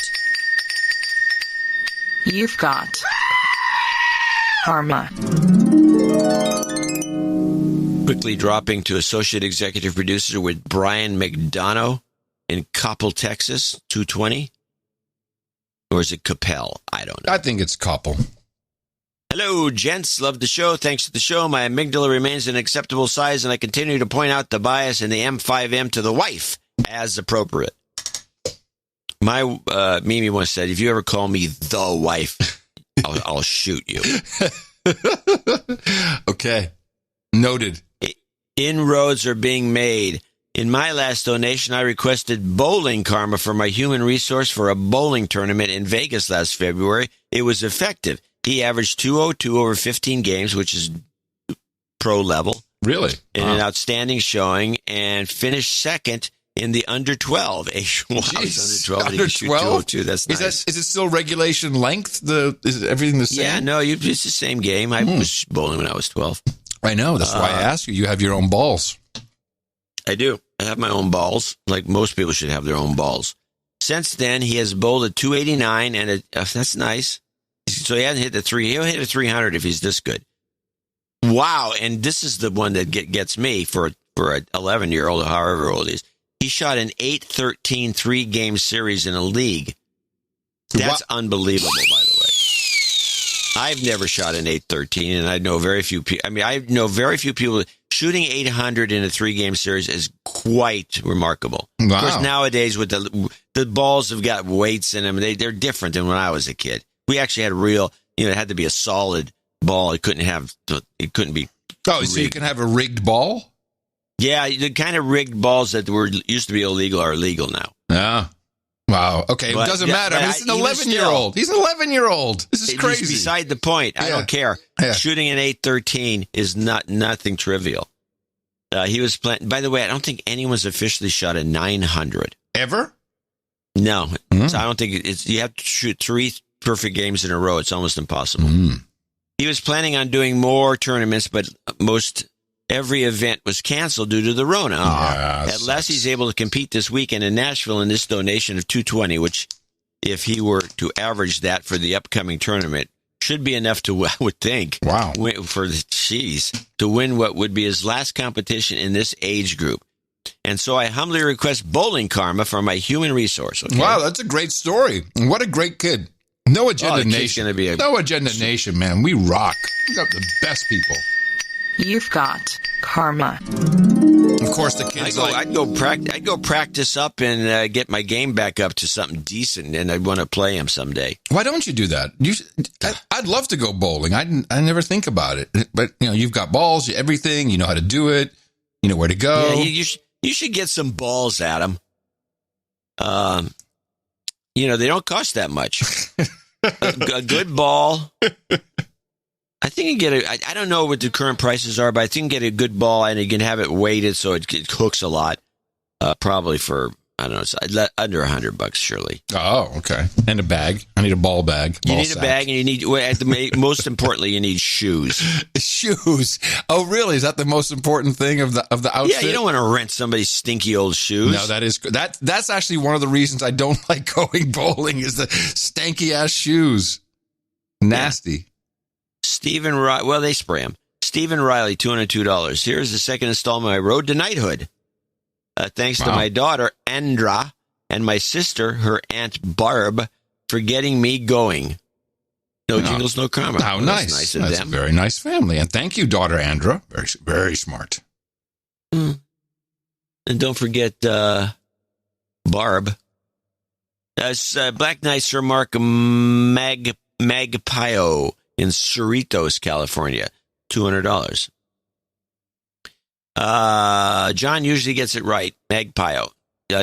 Jingles. That's true. Thanks, Obama, Dr. Kiki, and Goat Karma. Today, July 23rd, is my birthday, and I thought I'd get myself a producer credit since it falls on a show day. Nice. Not much else to say, but keep up the great work. Okay? Got it. And he's got some jingles, and you're going to play them. Yes. I hadn't seen this one. I have them all. Anything else you wanted here? And go. Just go, Karma. Thanks, Obama. Shut up already. Science. You've got him. Karma. James Walker in Cincinnati, OH. I made my first donation today after listing quite a while after listing. I don't know what that means. Well, he's been listening for a while. Mm-hmm. It says listing. Please, I thought he was just kind of leaning. I can't quite make the donation. I'm leaning too far. Leaning the wrong way. I listed wrong. He needs a de-douche. You've been de-douched. And then he needs jobs karma and a let's get back to school. I don't suspect you have it yet. Okay. No. Just jobs karma we got. Jobs, jobs, jobs, and jobs. Let's vote for jobs. You've got karma. Sir Hoopensocker in Boalsburg, Pennsylvania. 200. ITM gents. Thanks for the sanity in recent months in particular and for helping my critical thinking skills so much over the last 6 years. Once I realized I had overlooked becoming a baronet, I concocted my barony. Baron of Douchebag Daniel's Gay Mom's Gay Bunghole. Oh, that's a business card. But my brother in sin, Daniel, went and got himself a fake knighthood by setting up the No Agenda meetup site. Aren't we all glad I hit him in the mouth? Yes. Wow. He's got a little anger issues here within the family. I can understand. And by the way, it was Lady Mimi who pushed for this knighthood. Not that it's not deserved, but the anger should totally go there. Yeah, blame her. So I have she doesn't listen. So I have reluctantly had to reconsider my domain. Anyways, with a capital S, please accept my humble submission to the Peerage Committee to be designated Sir Hoopensocker, Baron of the Psychedelic Overmind and related dimensions. In all seriousness, it could not make me happier to have had the opportunity to support the show's continuance and global domination, and to have dragged my wife and her brother into the fold as well. Good work. Please grace me with some new practice location karma as I salute you with my belligerent retort to people who tell me to stay safe, stay sane, with internal love and light. Sir Hoopensocker. You've got karma. Beautiful. Now that you mention it, Hoopensocker, I'm getting a little annoyed by the stay safe thing, too. Who says stay safe? Everybody. Really? You go to this store. Yeah, they do. In California, they do. Oh, that's like stay safe. Like we always joke around that when you're out in the field in the hurricane. Stay safe. Yeah, same thing. And it's just you go to the store and then you say, okay, how's business? Yeah, good. Okay, so long. Stay safe. Well, we need stay safe. It's like be well, or like it's just say they just say it constantly. Okay, everybody all right. says it. So clearly, I said it once. Oh, this is bad. So I think I have a good retort because this is annoying and we need to stop this. Stay safe. So we'll try it out. I've received the goods. Say, okay, thank you very much, John. All right, I'm gone. Oh, well, stay safe. Yes, under his eye. And then just walk off. Stay safe under his eye. If someone says stay safe and you say yes, under his eye, or under his watch, maybe that. No, under his eye. Isn't that the one from? You talking about, is this some religious thing? No, that's from the Handmaid's Tale. Oh, I see. I never watched that piece of shit. So clearly a failed attempt here. Okay, I'm sorry. So I would go, okay, let's do it again. This time you do it. Okay. All right. So, okay, I'll see you later, Adam. Yes, okay, John. And hey, stay safe. With Jesus. I like that one a lot. I like it a lot. And it's just a good way to, and also it spreads the word of the Lord. So it's not a bad idea. Somebody's word, but it's definitely a showstopper. It's definitely a showstopper. Wow. Yeah, I hadn't considered that. Very nice. We have our last guy here. Sir Can we offend anybody else, possibly? Surely there's someone we can still offend. Well, he offends his brother-in-law or whoever it is. Cirrhosis is up, and he's last. He's our last associate executive producer from Atlanta, GA. $200. ITM homies, I'd like a jobs karma request for my special lady who's making a switch. Oh. Masked fist bump. Cirrhosis. Okay. All right. So does he want just a jobs? Okay, we got it. Jobs, jobs, jobs, and jobs. Let's vote for jobs. You've got karma. Oh, let's try that one more time. I just want to make sure it really works. So you're leaving. Okay. I'm out of here. See you later. All right. Hey, and stay safe. Okay, whatever. Oh, you're such a douche. Come on, man. Why don't you play along? I got to cut that out of the show. Okay, you're going to do a comeback. Okay, do one more time. Hey, okay, so long, Adam. See you later. All right, hey, and remember, stay safe.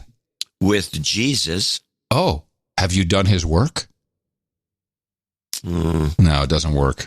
Doesn't work. I think we just keep it at that. That's good. But you can also. It's no one's going to. There's no retort to. No one's going to say anything. You could say with Buddha. You could say all kinds of things. It would be kind of fun to mix it up, see which one gets the best reaction. Report back, people. Report back. Okay, well, let me try another one. Okay. This time, I said this. You just say, right? Yep. This is the one I think is maybe better. Okay. All right. Okay, I'll see you later, Adam. All right, stay safe. Go fuck yourself. What did you have for breakfast? You have dropped 2 F-bombs on this show. What is happening? Did you not sleep well? Something's going on. Something's happening out there. Oh, now I have to put an X-rated label on the show. So much extra work. Was that our last donation, or did we have one more person that was to thank? That was it? Okay. Yeah. Wow. Still a little shaken, not stirred from that one, but thank you very much, everybody. These are our executive producers and associate executive producers for episode 1260. What are we at? 2 of the No Agenda Show. It's fantastic to see so many people producing this. And of course, we need the financial support. Very simple. You get out of it what you put into it. So if you found any value after listening to a program, just translate it into numbers. And that's the value you assign to it. And we appreciate it. And we'll be thanking more people, $50 and above, in our second segment. Please remember that we have another show coming up on the second Thursday of the week on Sunday. For more information, go to Dvorak.org/NA. And I did look it up. It is, in fact, actually Thursday the 23rd. So there. Our formula is this. We go out, we hit people in the mouth.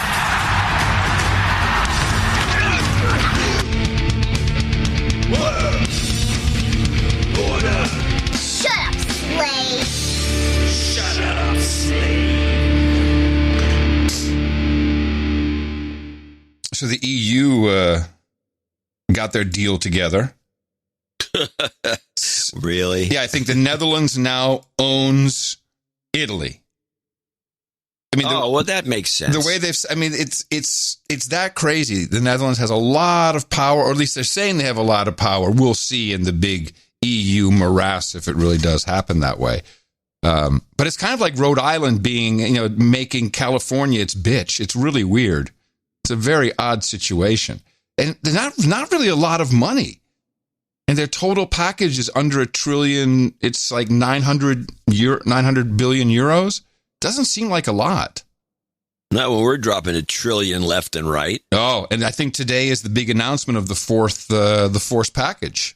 Yeah. So, and it looks like $1,200 for everybody. Woo! And extension of unemployment, but it's going to be a cap at, I thought, 40,000 or 60,000 a year. So, I don't know. It's going to be, I'm sure it'll be interesting. Well, this is leveraging the argument for guaranteed income. Yeah. Well, yes. I think what you're going to do is, this won't be tomorrow or the next day, but somewhere down the road, someone's going to say, this is what happened back then.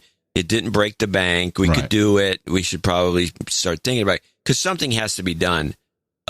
We have to go in that direction because of the nature of the of our economic system. The fact that we got robots doing a lot of work and taking the place of people, and there's just no jobs. There's jobs even when we bring manufacturing back, which I think we're going to do as long as Trump stays in office. He'll promote it.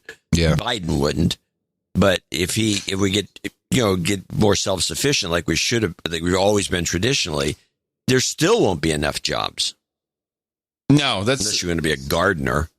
Well, certainly with the amount of restaurants and bars that are closing, it'll take a while for that to cycle before some of it comes back or is taken over by new ownership. And I think it's a lot of these same disillusioned kids in their 20s who were working at those places. And then I think it's universally recognized now that a lot of them made out like bandits is not true. Made out much better than than working wage wise with the unemployment, $600 a week, which is a sad state of affairs. I don't know. And Trump seems to. Well, I mean, he clearly is misguided if he's only looking at the stock market. I mean, the money has nowhere else to go. It really doesn't. It's just going to keep. He loves the stock market. I don't know. He's never been considered an investor. He's a real estate guy. All right.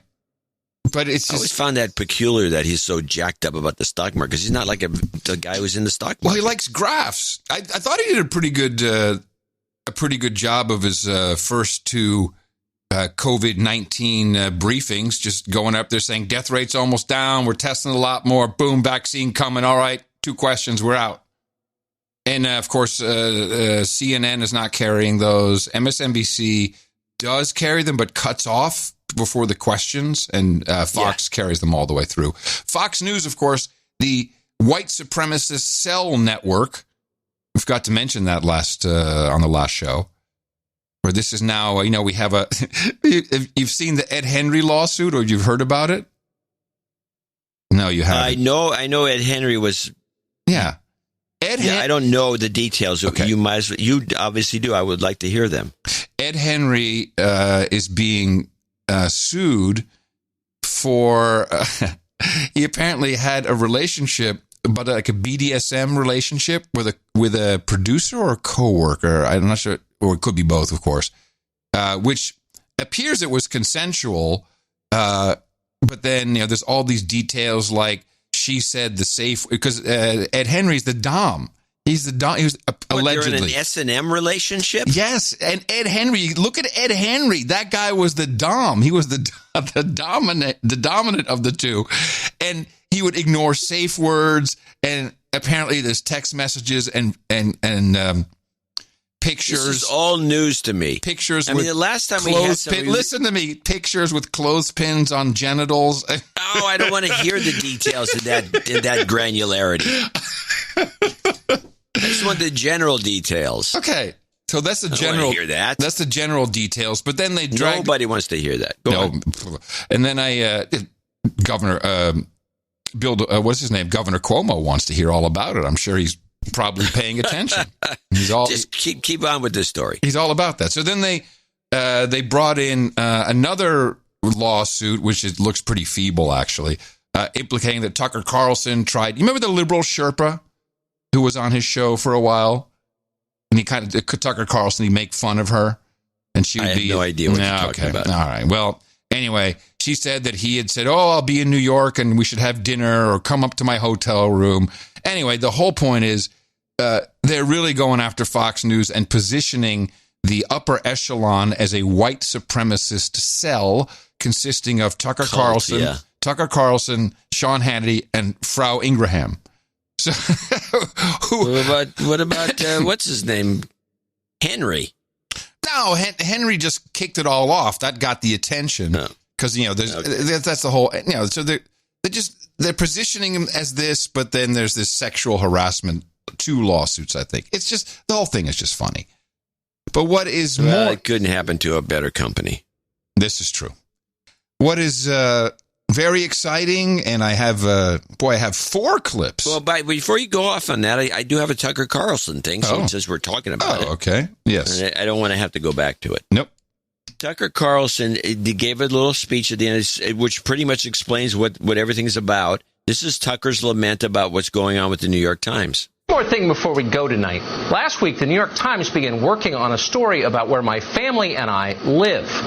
As a matter of journalism, there is no conceivable justification for a story like that. The paper is not alleging we've done anything wrong, and we haven't. We pay our taxes. We like our neighbors. We've never had a dispute with anyone. So why is the New York Times doing a story on the location of my family's house? Well, you know why. To hurt us. To injure my wife and kids so that I will shut up and stop disagreeing with them. They believe in force. We've learned that. 2 years ago, a left-wing journalist publicized our home address in Washington. A group of screaming Antifa lunatics showed up while I was at work.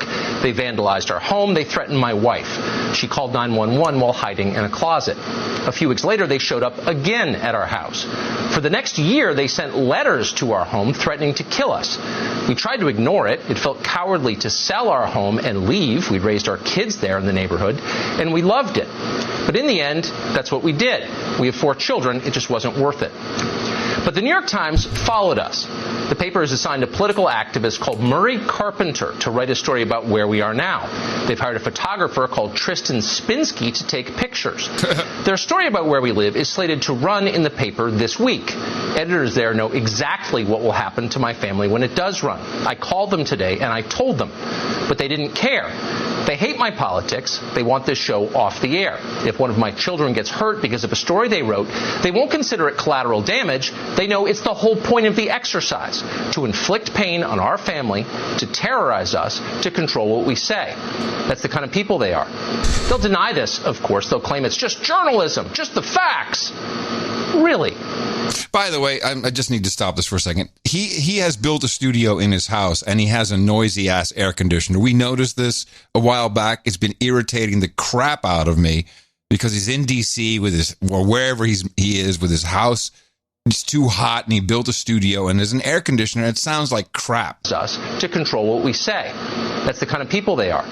They'll deny this, of course. They'll claim it's just journalism, just the facts. Really? So how would Murray Carpenter and his photographer Tristan Spinsky feel if we told you where they live, if we put pictures of their homes on the air? What if we publicized the home address of every one of the soulless robot editors at the New York Times who assigned and managed this incitement to violence against my family? What about the media editor, Jim Windolph? We could do that. We know who they are. Would that qualify as journalism? We doubt they'd consider it journalism. They'd call it criminal behavior if we did it. And that tells you everything.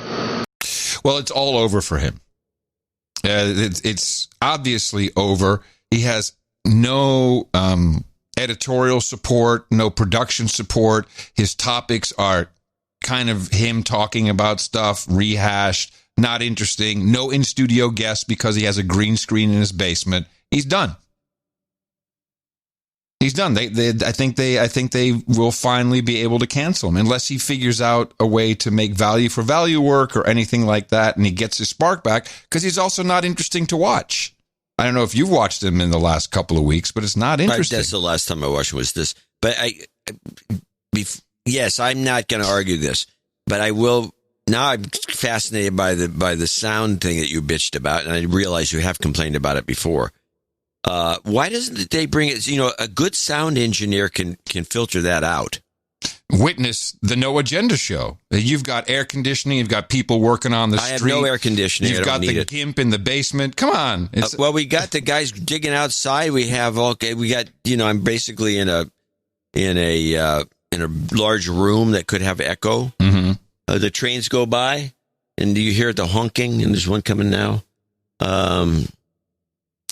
Yeah. Well, yeah, you could probably filter out the sound yourself. Yes. I'm just saying there are people that do this for a living. Yeah, it's very, very low grade.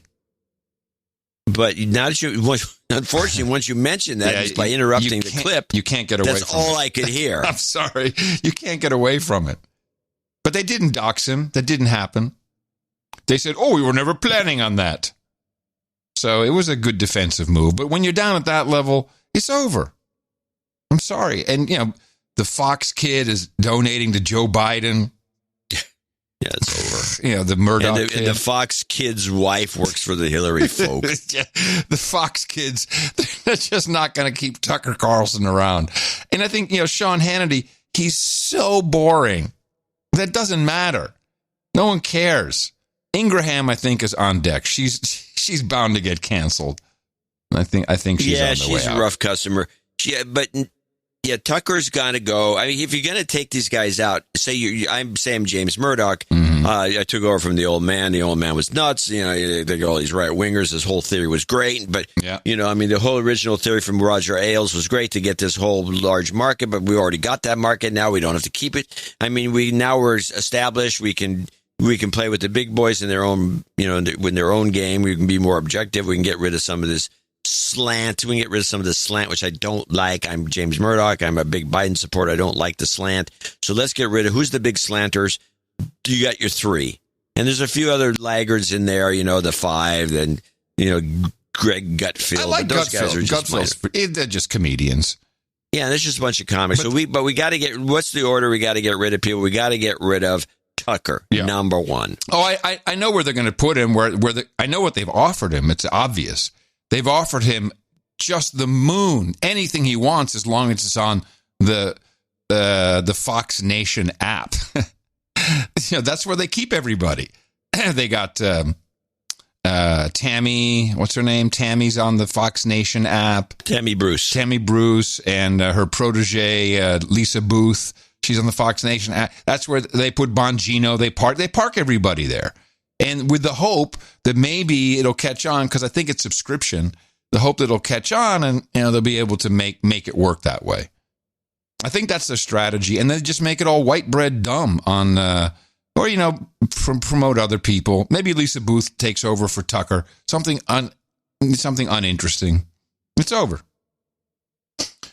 What's not over, said the Segway King, is the chance that we will indeed in our lifetime witness the unsealing of thousands of sealed indictments. And we have new news from the front. Joe DeGenoa has some interesting info about the sequence of the Durham report. So we should see a report by the end of the summer. Are you hopeful? I am. I'm a little surprised by the notion that John Durham is going to publish a report before filing criminal charges. That's really fascinating to me. When I was an independent counsel of the United States investigating the Clinton passport scandal. I love how that's his only credibility. I was part of the, Watergate. Whitewater. The passport scandal. Yeah, Clinton impeachment. I was there. I decided whether or not to bring charges. Then I filed my report. That's the usual sequence. So it's pretty obvious, and that was actually a very surprising bit of public information from Ferry Kupek. So apparently the plan is to issue a public report about the nature of the coup d'etat and what went into it before criminal charges are filed. That's going to set up an interesting series of legal challenges to any charges that are brought later, by suggesting that the report prejudiced potential jurors. But I'm all for it. I hope they issue the report as quickly as possible and that criminal charges follow thereafter. There's Joe DeGenoa, how the mighty have fallen. He now calls in on an AM talk show in DC. On a phone. Yeah, when he However, just the worst. There was an all-of-government approach to this. They had people out. They had people spreading the message. Here's former U.S. Attorney Guy Lewis. I think we will see in the next 30 days federal criminal indictments coming out of the Durham investigation. I think it'll be an overarching conspiracy that charges obstruction of justice. It charges submitting false information to the FISA court, false information during the course of the investigation, and frankly, I think you're going to see, as has been suggested by the Attorney General, charges relating to illegal spying during the course of the Trump campaign. Look, in my experience, having done this almost 20 years as a prosecutor and now almost 20 years as a defense lawyer, I've never seen anything like it. Truly. And I've was participating in one of the largest espionage investigations here in the country when we did it in South Florida a few years ago as I was U.S. Attorney. This is going to be something we've never seen before. And I give this guy a pass for saying, look, because he followed up by saying, I've never seen anything like it. So I give him a little pass on that transition. It's cute with your analysis there. Now, there's one more. Mark Meadows. Okay. Mark Meadows, is he not the current chief of staff? No, he's the former chief of staff. Former chief of staff. So he was the acting chief of staff. Another one of those acting guys. Well, he went on. Now you know that it's an all-of-government approach. He went on the Sunday show with the original money honey, Maria Bartiromo. Your reaction to what we know now, and when are we going to hear from John Durham? Will there be indictments, sir? Well, I think the American people expect indictments. I know I expect indictments based on the evidence I've seen. Lindsey Graham did a good job in getting that out. We know that they not only knew that there wasn't a case, but they continued to investigate and spy. And yes, I use the word spy on Trump campaign officials, and actually even doing things when this president was sworn in and after that, and doing it in an inappropriate manner. You're going to see a couple of other documents come out in the coming days that will suggest that not only was the campaign spied on, but the FBI did not act appropriately as they were investigating. It's all starting to come unravel, and I tell you, it's time that people go to jail and people are indicted. Maria can hardly believe it. It's just unbelievable that for 3 years this president was investigated and investigated again over something that wasn't even true, and the entire country was up in arms about collusion. I mean, I don't hear anything on the other side of the aisle about this wrongdoing, which is just stunning to me. Well, it is stunning, and here's the interesting thing is not only that it wasn't true, the problem is they knew it wasn't true. And when you know something is not true and you continue the investigation, that's collusion. That's the kind of thing that we must stop. And that's where we need to hold people accountable. Yeah, I don't think he's a lawyer. But I want to I can't remember his name now. This guy's already fading from view. The ex-congressman. He's from the South somewhere. He got the long hair with always a short cropped blonde hair at the top. Trey Gowdy? Trey Gowdy. I think we had a clip of Trey Gowdy or one of these types of ex-guys and talking about this exact investigation. And at the end, and we had the clip, and you'll never find it because I don't know how it was labeled. But the conclusion was nobody's getting indicted about nothing. Was that his conclusion? I'm looking. That's what his conclusion was. He says nobody's getting indicted. There's not going to be no indictments. And that's why DeGenoa was like, all of a sudden he's stunned that there's no indictments before the report because that's the normal process. Right. That's because there's going to be no indictments, period. Oh, okay. Yeah, you're probably right. So sad. Yeah, this is just not. There's going to be a report's going to be scathing. Oh, they could have done this better. They were wrong to do this. They were wrong to do that. And they should have been disciplinary action. No. There has to be one. It won't work. They got one person. Zero. One. This is our bet. That's you go. I got none. You got one. One or more. Well, fine. If it's 20, I'd be happy. Okay. I'm not happy about the idea there's going to be none, which is what I'm saying. There'll be none. If there was to be one, just a little thought exercise, who would we choose to be? I would choose Brennan. Yeah, that would be my choice, too. That would be my choice. Yeah. And we should, give him the chair or something. It should be electrocuted, yes. that would be cool. And make Clapper pull the switch. Something like that. Yeah. On his buddy. Yeah. Okay. Live with that, Clapper. Rick Wilson. God. He's on your side of this. And another piece of news that I am aware of that the White House is extremely unhappy about. Barr told the White House sometime in the last 7 to 10 days that the famous Durham report is not coming. He's gone that far. It's not coming at all. It's not even happening. Well, I doubt it. I don't know, man. It's Rick Wilson. He is part of the Lincoln Project. He is the guy. Did you see that they fired their video editor? Did we talk about that? No, we didn't talk about it. I know they've lost a couple of people for sexual harassment or something. Yes, apparently just a sleazeball operation. Yeah, Rick Wilson looks like that. But so does not. Basically, they're a meme video production company with an ATM that they back up to from time to time. And the only guy that mattered who made I think the videos are good they made. I mean, that's high level. It's memey, as in MEME. It's memeified, but that guy had to go because he didn't create a safe work environment. Oh man, I was thinking of you.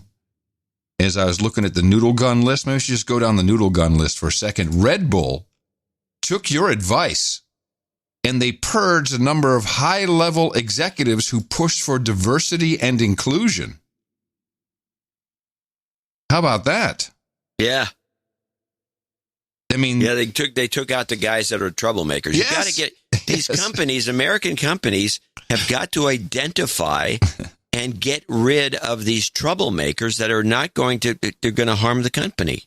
Yep. You can't have these people. Yeah, the Red Bull guy, the CEO, he's going to, and hopefully he'll get through it. But yeah, he did the right thing. It's what you got to do. I still say, I'm going to bring it up. I'll bring it up again and again and again.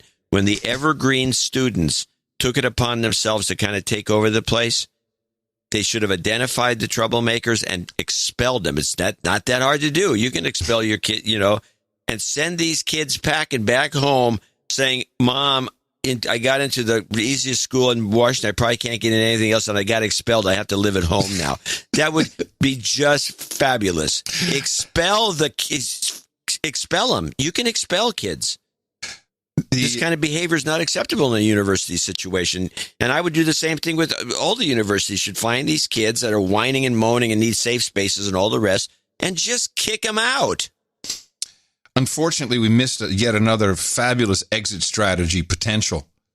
Someone has already done it before we could come up with it. Unherd.com, UNHERD, as in the herd. And this is where you can find people who want to work who are not part of the herd, who are not woke, who just want to work. And I think that's probably that has a future, that recruitment site. I think that's. I agree. I would hire from them. Yeah, pretty good idea. I would still vet. Vetting is like okay. You can vet because you didn't hire them because they were this or that. No, I vetted them. I vetted them. You can vet people instead of. Interviewing them. Vet them. Should we do a quick rundown the noodle gun? See what's on deck? See what's in the all sites? Ears. Okay.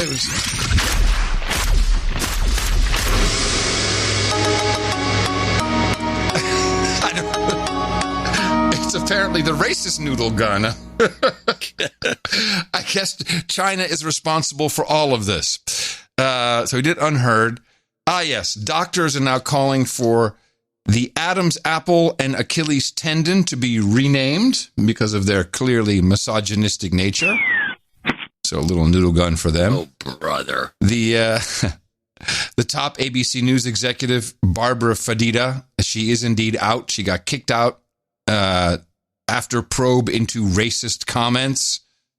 Then, of course, we have Ed Henry. We already talked about him. Yes, the Trader Joe's packaging petition is rather interesting.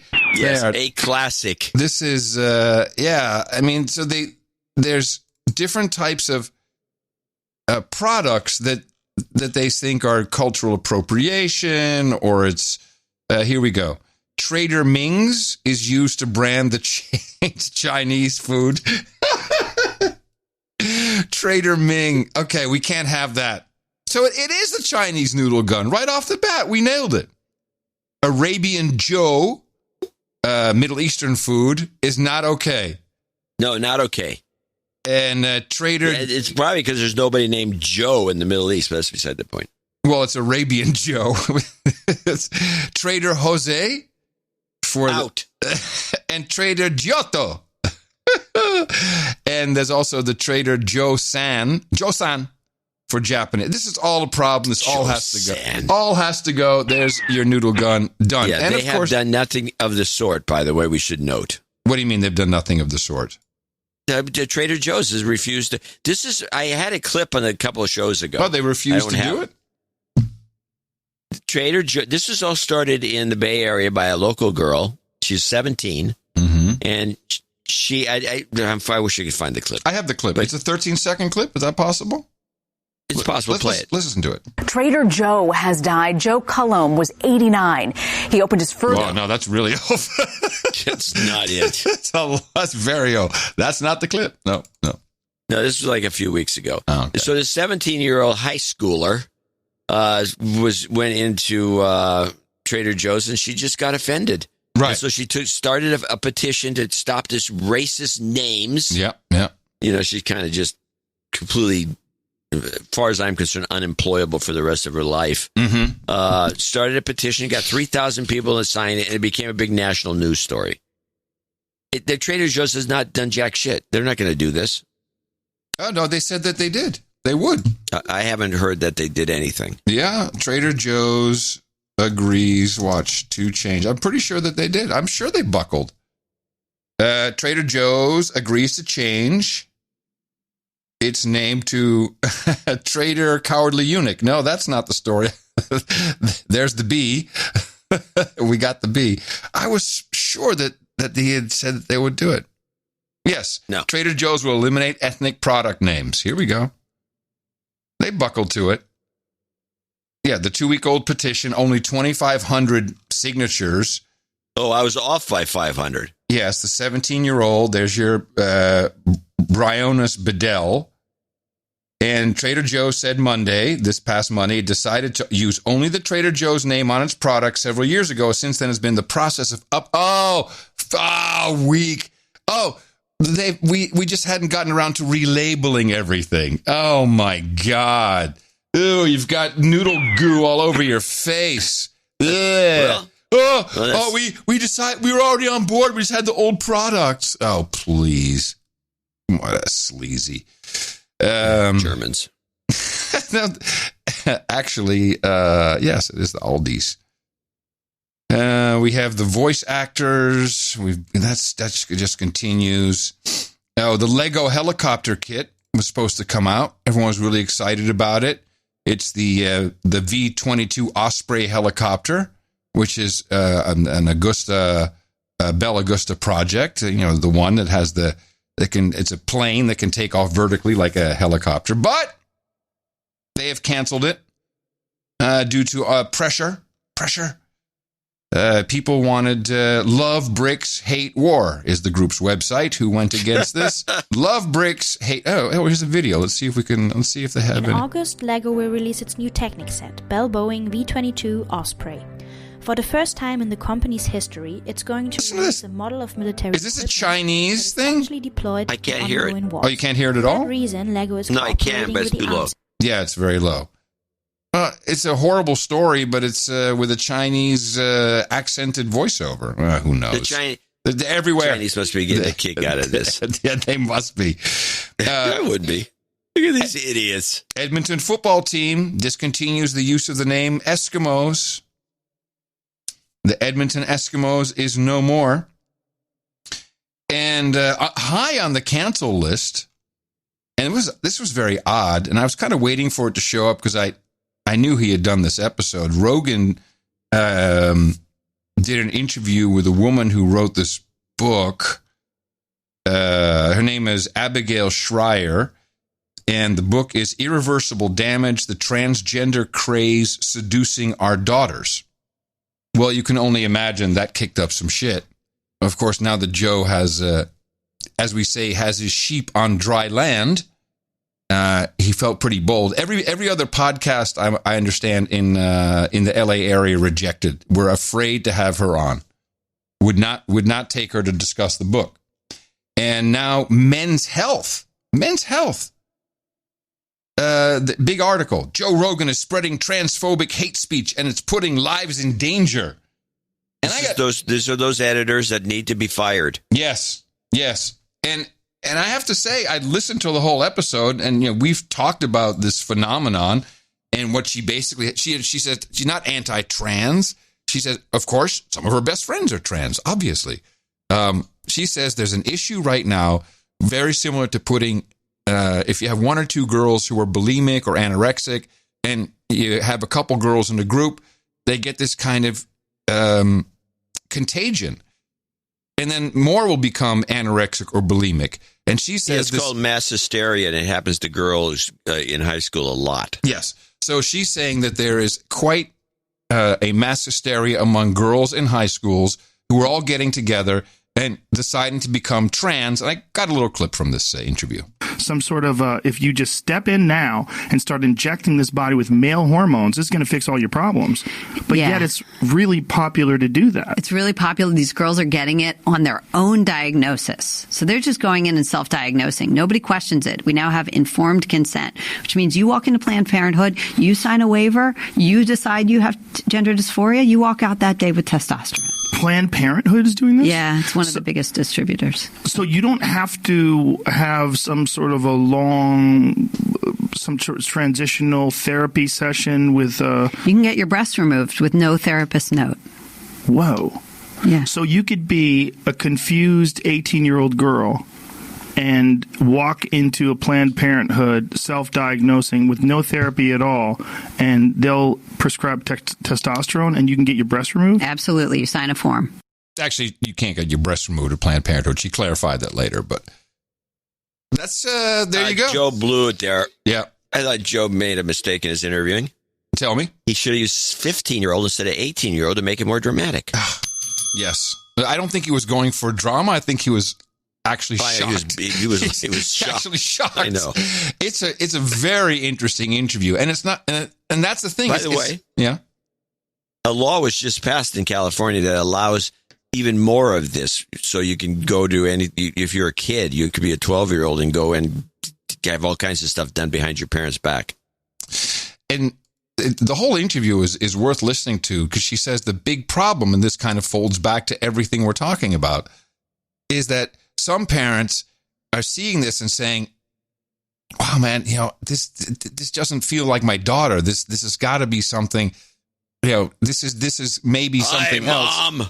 Well, the problem is that they are so afraid to do anything or say anything or even question it because of, this. If you as a parent say, I question this, boom, you might as well move. You might as well go live in Tucker Carlson's basement. Oh, yeah, they'll take the kid away. Yes. In California, I think that's a very distinct possibility. So it's just like, wow. Anyway, I thought it was cool he put her on. They're trying to cancel. Well, yeah, that's anyone listening to this show, this is the last you'll hear of it. What, unless we book? Or any of it. Yeah. Unless we bring it up again or Joe Rogan brings it up again, you will not hear. Yeah, you're probably right. Any of this, because it's I don't know why you won't hear it, but you won't. It's because it's against the agenda. It goes against the agenda. It does. I was talking with producer Dave Jones, who actually helped me with some of the Marxist stuff. We're thinking of there should be a list, perhaps, of woke infrastructure. It appears there's certain things that are permissible because the whoever's woke, they need it. So, for instance, Joe Rogan, if they really hate Joe Rogan for being transphobic and spreading dangerous transphobic hate, why are they not going after Spotify? And I think the answer is because they use it. Why are they not going after Apple? Well, first of all, it's probably a Chinese angle that's stopping them, but I think they use it. There are things that the mob uses that somehow become immune for destruction. And I think that's the infrastructure. Actually, it's funny you bring that up, because I've thought about this too, which is the somebody, this happens with, I wish I could have the example right at the top of my head, but I don't. But the examples of where somebody's condemned for something that somebody else has been doing, but they're okay. Yeah. You have this situation. Well, that's the guy's he's terrible, I just put it on the other side of the extreme. Let's take Mel Gibson. Yes. The guy always gets work, no matter what. Yeah. He doesn't get, in fact, I was listening to an interview with one of the more famous screenwriters I'll think of his name in a second, but he was going on about this on one of the right-wing talk shows. I was listening to while driving. And he said that they asked him, why you're still getting work? and you're like a Trump supporter. He says, yeah, because I'm above. I talked about one of our producers about this because I'm above the fold. I've got lots of Emmys and awards and Oscars. He's famous. I wish I could get his name. And so I'm part of another list of people that are always employed, always employable. I don't get counted. I'm not put in the other. I'm not. Well, here's maybe a bigger example. I understand what you're saying. Jeff Bezos. On one hand, Amazon is used by all these kids. So they don't really go after Amazon, the company, and there's plenty of reasons for them to do that. Certainly if you're talking about labor situation, there's enough stories out there. Instead, they go after Bezos and blame him for being rich. And if I heard one extra millennial, I would be rich myself, say, well, he just made $13 billion in one day, so fuck that guy. Who cares if they went and robbed his store, his Amazon Go store? And I said, do you realize that a stock price doesn't actually mean you like someone dumped a truck of $13 billion in your wallet? Doesn't matter. Okay, and then why not go after the Washington Post? Well, that's the truth. They're important. You see, so it's like Bezos is problematic, but his actual properties get a super pass. That's infrastructure. It's infrastructure. That's the word. Super pass? Yeah. Okay. We could use one of those ourselves. I'm going to show my support by donating to No Agenda. Imagine all the people who could do that. Oh, yeah, that'd be fab. Yeah, on No Agenda in the morning. And we do have a few people to thank, and I'm going to go get a note that's on the desk, and you can skip the first name and read a couple while I'm doing that. Okay, Yuri Filanov, I believe, $128, and I think Yuri, Y-U-R-I-Y, is, I think, from Australia. Let me just see. I'll just read this one. John's getting a note. This is insane. 128. This is insane. History repeats itself. Been listening to your podcast for at least a couple of months now. Cannot stop falling into some weird deja vu loop. 90% of messages produced by U.S. media outlets can be translated to Russian, and you won't be able to tell the difference whether these news are messages coming from modern U.S. or they are 100-year-old USSR propaganda. All the best to you, gentlemen. You are doing a terrific job deconstructing this shit show. Hope your country won't go the same way Soviet people went in 1917. Oh, there's some interesting cycles there, isn't there? Yeah, well, we're not good doing that. No, we're not doing that. Let's go to Janice Oliver, $160 from Edmonds, Washington. And she is going to be knighted, so I think we can read her note. And it's in a card. It's on a card, and she's got, nice writing. Well, hopefully she'll be damed gold, and not knighted. Yeah. Gold damehood. But it's kind of be knighted because she's going to be using the name Dame Knight. Okay. She talks about some of the things she's been listening to. She first found out about the show on Guess Whose show? Rogan? Adam Carolla. Oh, really? Wow, that goes way back. Yeah, she's an old timer on the show. Excellent. Producer. All right. I have not missed an episode since show, I guess, 7-11 or something like that. Wow. And I have noted you and Adam do show. I realize says your writing's pretty, but not readable.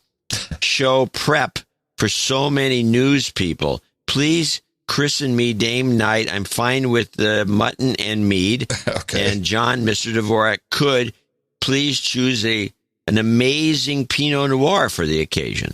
Oh, okay. So I will put that on at the round table. Do you have a suggestion for a Pinot? Yes. Okay. Richebourg Pinot. From Burgundy. It's a Pinot. Noir. And that's the one she wants. Is that expensive? Because I just have to let them know if we need to get the credit card. It's one of the most expensive wines in the world generally. But not as expensive as Romani Conti, which I could have put on there. which is too expensive. Well, you're thinking of the business. I appreciate it.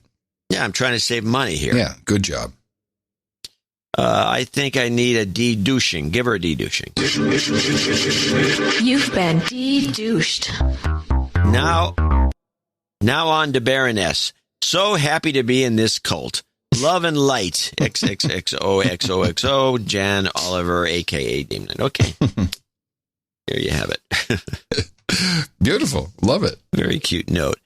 Craig Knowlesley in Cumberland, BC, 12345. Then we have Jenna D'Amico for D'Amico in Bellingham, Washington, $100. I should read her note because it's interesting. I want to thank you for the white fragility bit from Sunday's show. I had to read that book for my business school book club to be discussed on Tuesday. So I was raised in a white family. I'm Korean, and I'm pretty sure I've done the work. And it's frustrating to always have to defend myself. I'm dreading the discussion because of all the SJWs in the class. But those audio clips of her are gold and will help my case. Hey, I think we missed Christopher Dugan. Oh, Christopher Dugan, $100.33 from Bristol, Rhode Island. Yes, thank you. I thought we had him there. Anonymous in New York, $100. David Sutcliffe in Idlewild, California, 100. Ian Field in Eastleigh, Hampshire, UK, or Hampshire, 100. Andrea Chenul in Munkawongo, Wisconsin. No, it's Mukwanago. Andrea Schnul in Mukwanago. Do you just stay home and not go anywhere? I mean, it's hard if you have to introduce yourself. I'm Andrea Schnule from Mukwanago. Oh man! All right, she has a note. She's got a note I have to read. Yeah, I'd like to thank you to make this donation on behalf of my smoking hot husband, Mountain Mike Brett. Just in time for his 35th birthday on July 20th. Please de-douche him. You got it. You've been de-douched. That is so sweet, Andrea. As we are first-time contributors and recently new listeners, they're new listeners. We love you. We love the show. Thank you for giving us yet another thing we have in common. You guys are amazing. Sincerely, Andrea. As you will find out, Andrea, I know you're new. Or Andrea. It's Andrea. As you will find out, the people that know Agenda together stay together. And I can also inform you that she said yes. We had Sam propose on the last show. If you recall? Yep. Oh, yeah. Yeah, she said yes. Of course she did. Yeah. That's what well, you never know, but yeah. Well, you never know, but I'm thinking it was going to happen because it was done on the show. Exactly. No marriages on the show. They're just putting my foot down right in advance. Oh. You know, Johnny Carson used to pull that. Oh, he didn't eat it with Tiny Tim? Tiny Tim, yeah. And what's her name? Although if Tiny Tim came back, we'd do him. We'd do him. We'd do that. Well, you could do him. Okay. All right. Onward. Jeffrey Lund in Bar, Massachusetts, 8008. Oh, this is first time donor. He needs a de-douching. No, I'm going to give him that for sure. You've been de-douched. And this is, in fact, a boob donation for his smoking hot wife's new boobs. Please send him some boob karma for Thursday when we get to see how they came out. I'll put that at the end for you. Sir Robert Stotts. Send pictures. Not really. Sir Robert Stotts in San Diego, California, 8008. Boob. Sir Nick, only while they're still swollen. Sir Nicholas, Thief River Falls, Minnesota, 7777. We'll give you some simple karma at the end. You'll get it. Sir Rick in Arlington, Washington, 6996. Thomas Wilkinson in Ottawa, Ontario, Canada, 6969. And he needs... he turns 33 tomorrow, so you're on the list. Another 33, good. Yep. You're on the list. Sir Spud the Mighty in Marietta, Georgia, 60. Sir Loud Pipes in Charlotte, North Carolina, 5678. Alexander Green, 5555. Brian McFadden in Hampton, Virginia, 5510. And he, what did he say there? He's got a birthday. No, it'd be 52. Let me see. No, I was talking about Alexander Green. Oh. He was a JRE convert, so you know what that means. Rogan donation. Okay. Stas Gomberg, we're going on. We're continuing at 5510. A lot of 50. We get 5510s we never used to get. Double nickels. Sir Jackson, Night of the Transistors in Levelland, Texas, 5150. Sir Chris Sundberg in Mercer Island, Washington, 51. The following. Oops, wait. Forrest Martin, 5005. Sir Andrew Benz, 5005 in Imperial, Missouri. Daniel Leboy in Bath, Michigan is 50. I thought I had a 5001 in here. 50, and he is, all the following are $50 donors, name and location, starting with Daniel LeBoy, Sir Patrick Maycom in New York City, Robert Case in Mill Spring, North Carolina, Sir Eric V.M. Barron of the Valley in Van Nuys, California. And he asks if he can donate this for producer Carmen in Harlem and a de-douche so she can smile. You've been de-douched. There you go. John Lawrence follows that with 50.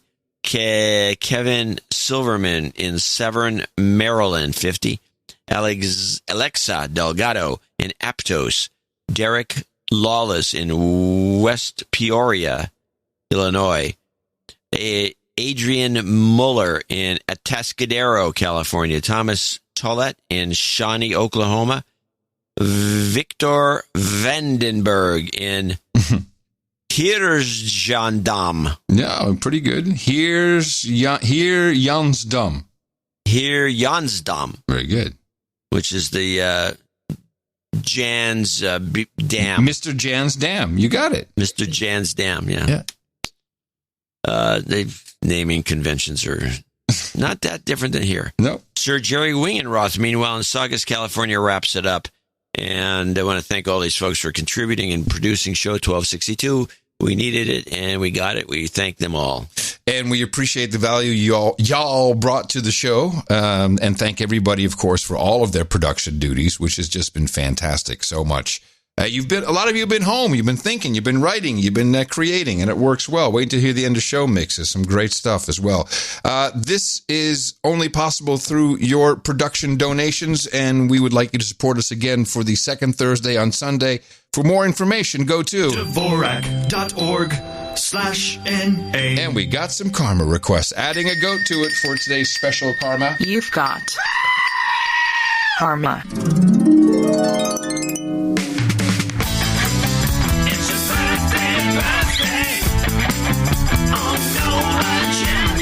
It is the 23rd of July, 2020. Here's the birthday list. Andrea Schnella says happy birthday to her husband, Brett Schnella, 35. It's belated on the 20th of July. Oscar Corsten turns 33 tomorrow. Black Knight Sir Mark Magpio celebrates today.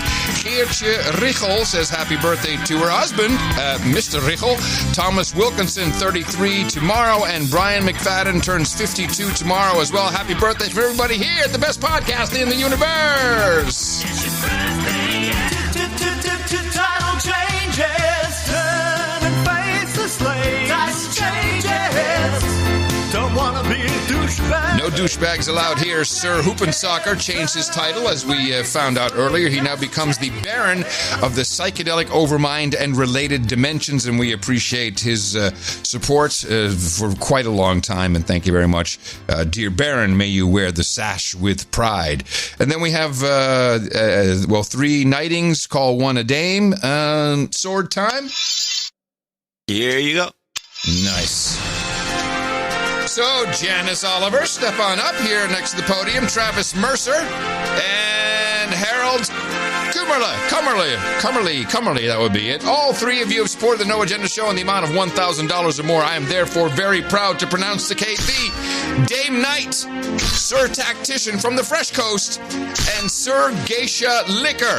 For you, we have at the round table, Hookers and Blow, of course, Red Boys and Chardonnay for the Dame, perhaps. Richbourg Pinot Noir from Burgundy.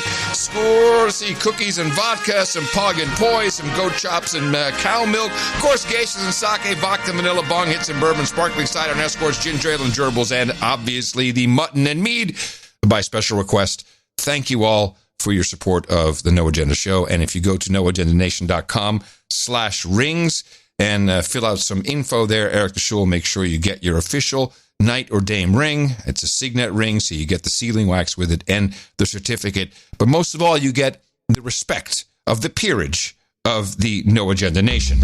No agenda meetups.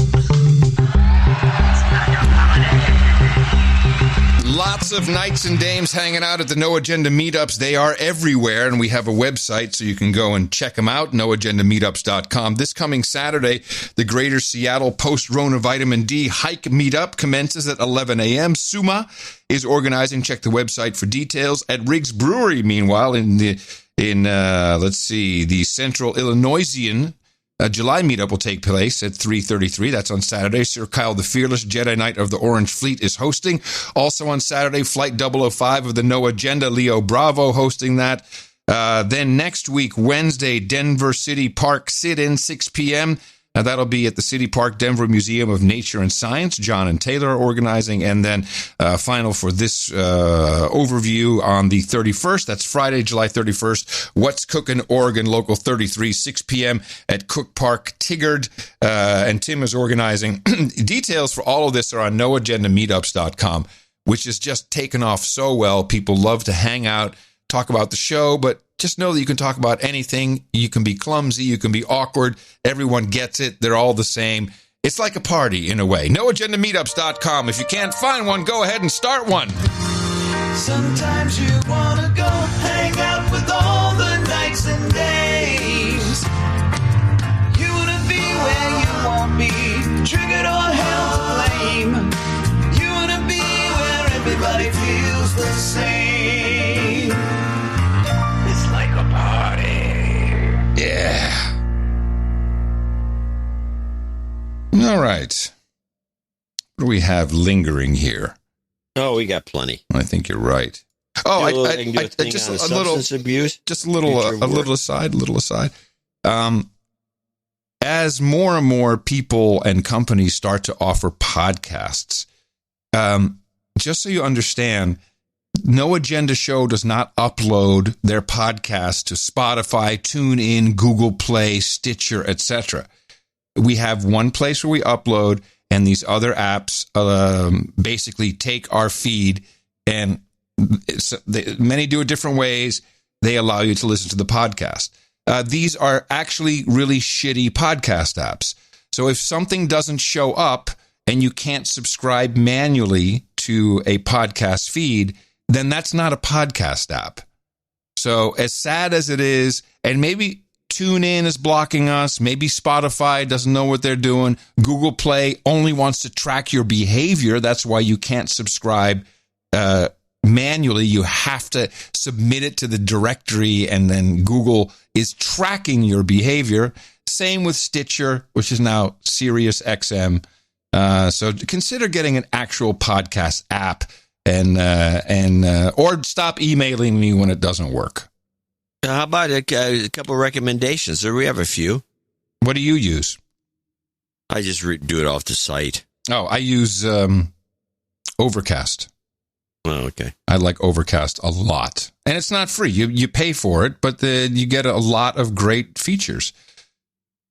So that's my recommendation. I like it's one guy doing a podcast app, and he cares about the listeners and cares about podcasters. Yeah, you get another guy. Put two guys to be half as good. Yeah, well, there you go. That's the weird thing about software. It's true. It's so true. Big protests all over the place. Big protests in front of the Massachusetts, I guess one of the state house or something. BLM driver's license protest. I want to play this clip so I can say something about this. In related news, immigrant families and allies in Boston have been camping outside the Massachusetts State House since Friday, demanding state legislators include a provision in a racial justice bill that would grant undocumented people the right to get a driver's license. Okay. And that's so they can vote. No. So they can drive. No. They don't care about driving. They care about voting. Yep. Why would all the allies, also known as Democrats, be there protesting? Apparently, the idiot mayor of Portland, one of the dumbest guys running any city, major city, got gassed, I guess, last night because he was in one of the protests protesting the... How can you be the mayor protesting? You're the mayor. Go do something. You can actually do something when you're a city official. Who is this? Who is the mayor of Portland? I can't remember his name. He's just a doofus. He's always whining. He's constantly on these. The government. Here's the pushback clip. This is Portland pushback. In Portland, Oregon, federal agents tear gassed protesters Tuesday night, the 55th day of demonstrations in Portland against racism and police brutality.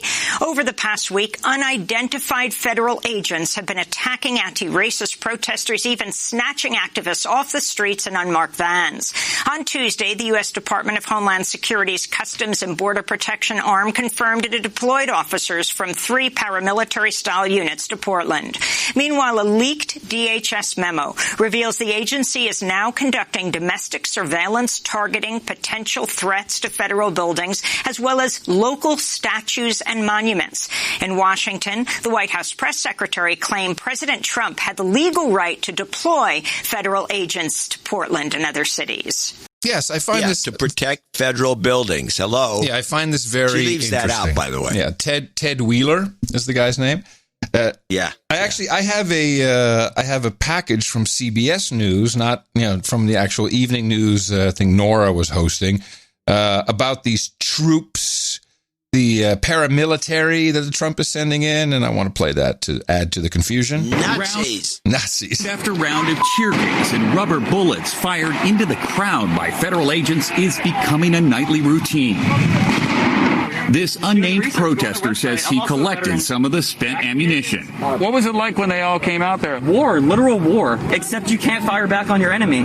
Portland's federal courthouse has been attacked repeatedly, and today the Department of Homeland Security said they have to protect it. Mayors from 6 cities have written the Trump administration demanding the president take immediate action to withdraw your forces. Among those tear-gassed, ER Dr. Sharon Myron, who's also a county commissioner. What the Trump administration calls anarchy, sort of what we call democracy. And David, the protests start out peacefully here every night and then gradually turn into chaos. The mayor tells me that it's the presence and actions of federal law enforcement agents that have led to an increase in violence and vandalism.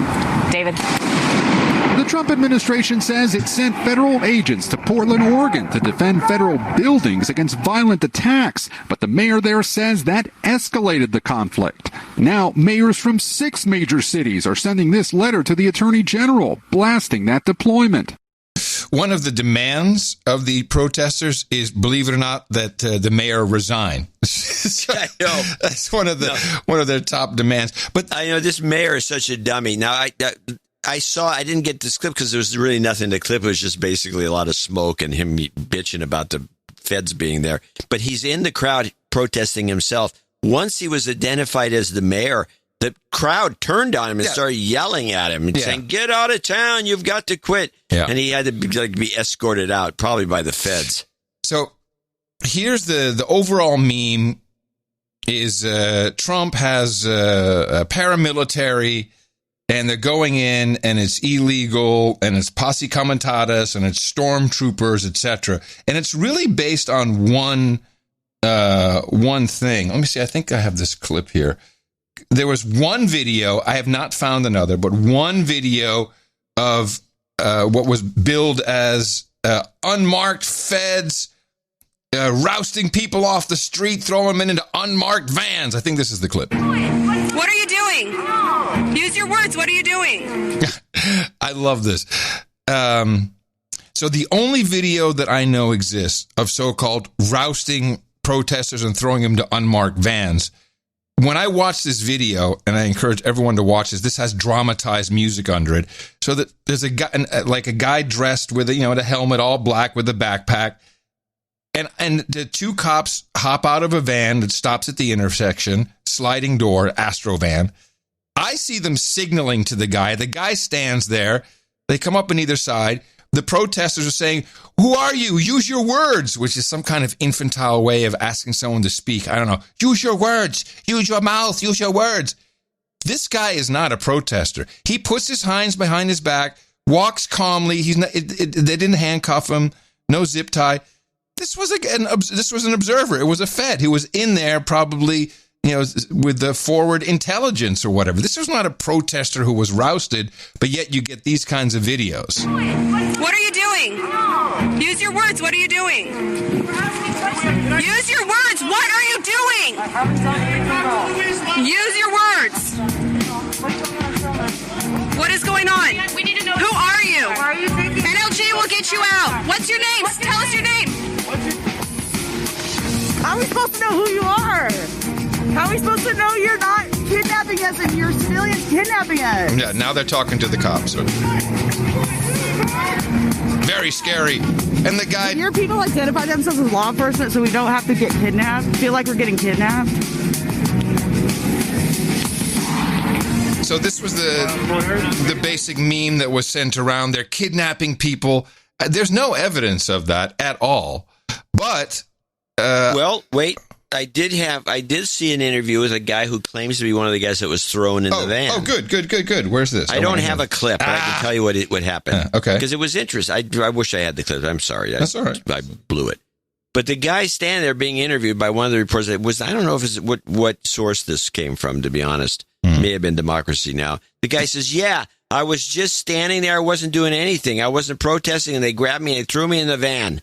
And he says, oh, okay, well, then what happened? He says, then they took me over to the police department and checked me for weapons.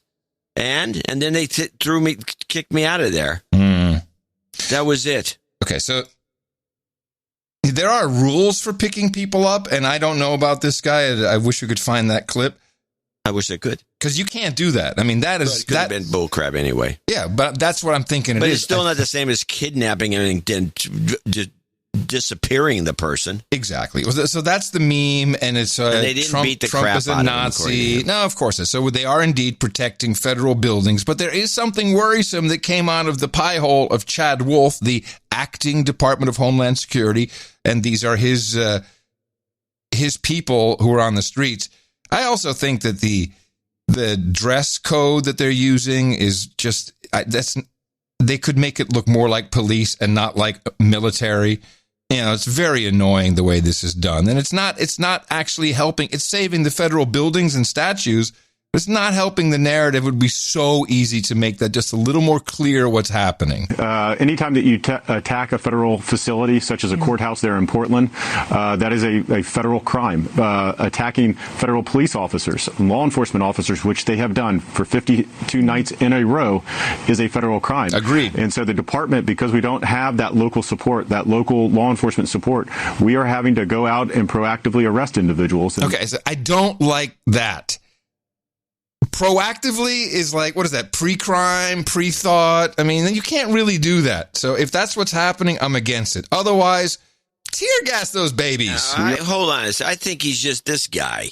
He's just misusing the word proactive. Okay. That's why I said I'm not sure. But he shouldn't be acting anything if he can't get his story straight. It's important because they're doing something here and it's creating a lot of crap, and this Trump fucking it up, really. It's not doing a good job with this. That local law enforcement support, we are having to go out and proactively arrest individuals, and we need to do that because we need to hold them accountable. This idea that they can attack federal property and law enforcement officers and go to the other side of the street and say, you can't touch me, is ridiculous. We don't do that in any other type of law enforcement. We pursue a criminal. We investigate, we pull them over if you have probable cause, we arrest them, we charge them, and we prosecute them. And you need to hold individuals accountable. And when we don't do that, I think we get what we see in Portland today. I'm pretty sure it's played by the book. I just think that, again, the way it's being, the whole of government. I'm telling you, it doesn't bother me in the least. I don't know how you can, you think this Trump is screwing it up. As far as I'm concerned, I think it's great. That Portland situation is completely out of control. It's a stateless. It has no government. Yeah, but please don't mistake me thinking that it's good that you have to roust these kids. It's just the way to do it. And I'm tired. I have to go through all the reporting crap because it sounds like, He's sending stormtroopers. I know it's bullcrap, but it's not helpful to anybody. Of course, what really needs to happen is these cities need to go stew in their own juice. Screw them. Well, the problem is there's federal property that does have to be protected. Which is being done. But Trump now he desperately wants these mayors to say, help me, help me. They're not going to do it, and he should stop and let it just burn it to the ground. But don't give him money in the bailout coming up. And that's what this is going to be about. Well, Portland is definitely going to be trashed. This place has been trashed for the past 3-4 years. People are camping in every single park, which is ridden now with crime and drugs. It's a really bad scene in Portland. This is not just, the past 50 days has been bad. The whole thing. Now, I don't know what's going to happen, but a couple of guys protecting federal buildings is not going to stop this. Especially, no, I don't think so either. But that mayor is not going to stop things. And if they're going to defund the police, won't they just, which they've done in Minnesota? We'll see how that works. I don't know. I find the whole thing to be highly amusing because of the specific cities involved. In that report, there was mentioned, I think it was 5 mayors, and the 5 mayors are all Democrats. They're all radicalized Democrats, and they somehow became mayors. Right. In cities like Seattle, which have been radicalized at all levels. And San Francisco is the same way, where you have a district attorney who's supposed to prosecute the crimes, as it would say on the Law and Order show, and they still let anything under $1,000 they won't even bother with. Right. Shoplifting's rampant. Right. Yep. Well, it's San Francisco. I don't care. But San Francisco's San Francisco, Seattle, Portland, all these West Coast towns. Well, New York is getting 3 pretty right bad, there. too. L.A. is never been manageable, so who knows what's going on there. New York is bad. New York is terrible. Yep. And Austin's been pretty good, though. We're not that big. We're only 1 million people all the way through. San Francisco's got less than 1 million. Really now? 800,000, I believe. Wow. Such a mess. Yeah, it's a little bitty town. There's no cleaning it up. Unless, of course, we elect Kanye as president. Well, he's not going to clean up San Francisco. My gosh. Poor guy. He's being train wrecked now. Have you followed any of it? I follow a couple of things. They're going after him for his comments about Tubman, for one thing. Well, they're going. He did this. He did a campaign rally, which was a huge wreck. He didn't even have a mic. he was wearing a security flak jacket, and I understand when it's so reminiscent of Trump. Stuff comes out of his mouth. You're like, what? Like these kind of pukish type sentences of stuff, and then if you really think about it, he's saying something pretty good actually. But it's so easy to. Well, now his whole family is saying that he's having a bipolar episode. Even Kim posting a whole thing on Instagram saying, he's going to, please, if you know what it's like, he needs love now. But he's still pushing it. We'll see. He's getting attention, which I think is the key to this. Well, he's got a new album. Apparently, is going to be released shortly. Yeah. Oh, I'm sorry. It's going to be dropped. Yeah, you got to say it right. So let's listen to this clip. This is an interesting clip. This is a COVID. There's one thing that's being reported a lot on around the country, but they're not real. It's like nobody's really making a fuss about it. And I'm amused as hell by it, especially here at San Quentin, where we have a COVID outbreak. And pretty much the guys that are on death row, the worst of the worst guys, they're dropping like flies. And they talk about it, but nobody's really too if anybody should be dying, it should be that guy. And so there's mixed emotions about these prisoners in San Quentin, the big Q, that are dying. This is the San Quentin report from Democracy Now! It's San Quentin? I'm sorry, COVID. So one of the COVID clips. Got it. In California, the coronavirus death toll at San Quentin State Prison has now reached 12. More than 2,000 men held at the prison have tested positive in one of the nation's worst outbreaks. In Texas, more than 500 women jailed at a federal medical prison in Fort Worth have tested positive for coronavirus, including National Security Agency whistleblower Reality Winter. Winner. Funny flub. Yeah, well, that brought out the ISO I have suggested for today's show, which is at the bottom of the list, called Winner. Winner. I'll take it. It's good. Yeah. It's good. I believe who's the porn lawyer? Stormy Daniels' lawyer?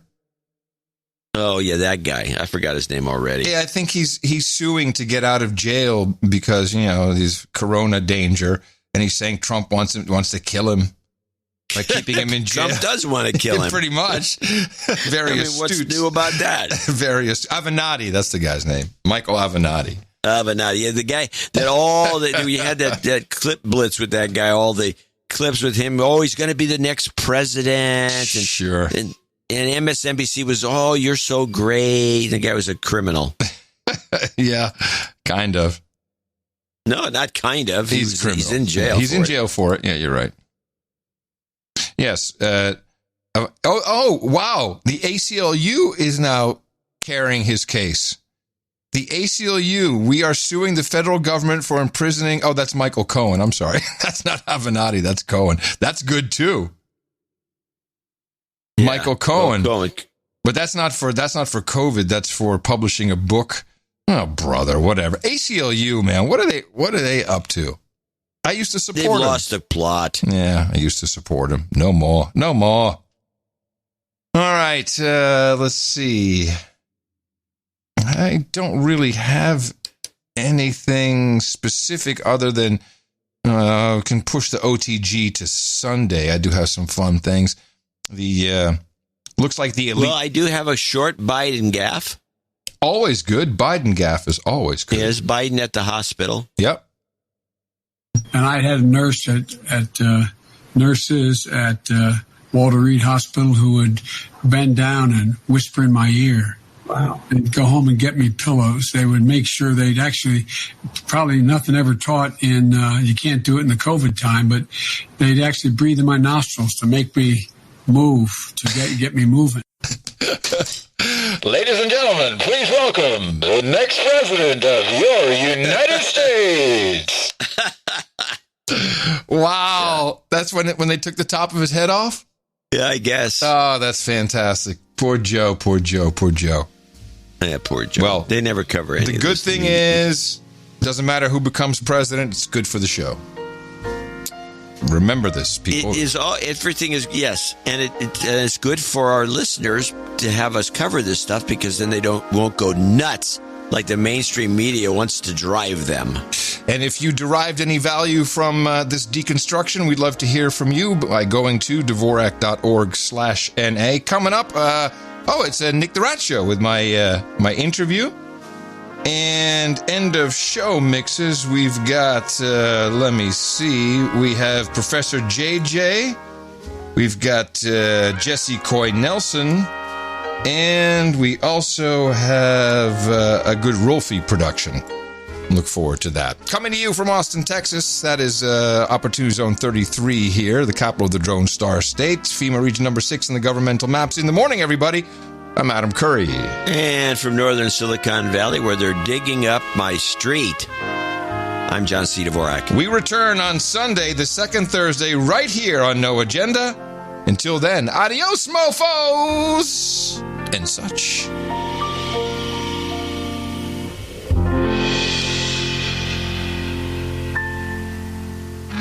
You're listening to the OMB Network. Orange Man. Bad.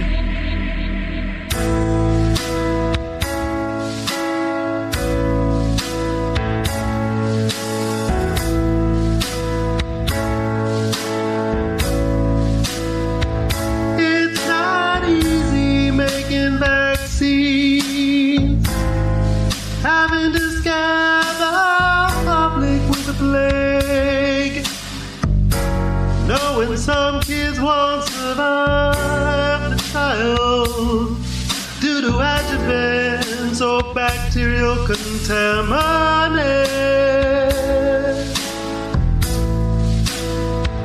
It's not that easy planning disease. You must plan all scenarios and event to a war simulation with ICU overrun and no TP left to buy. But injections bring wonderful things, paralyzing 500,000 in India,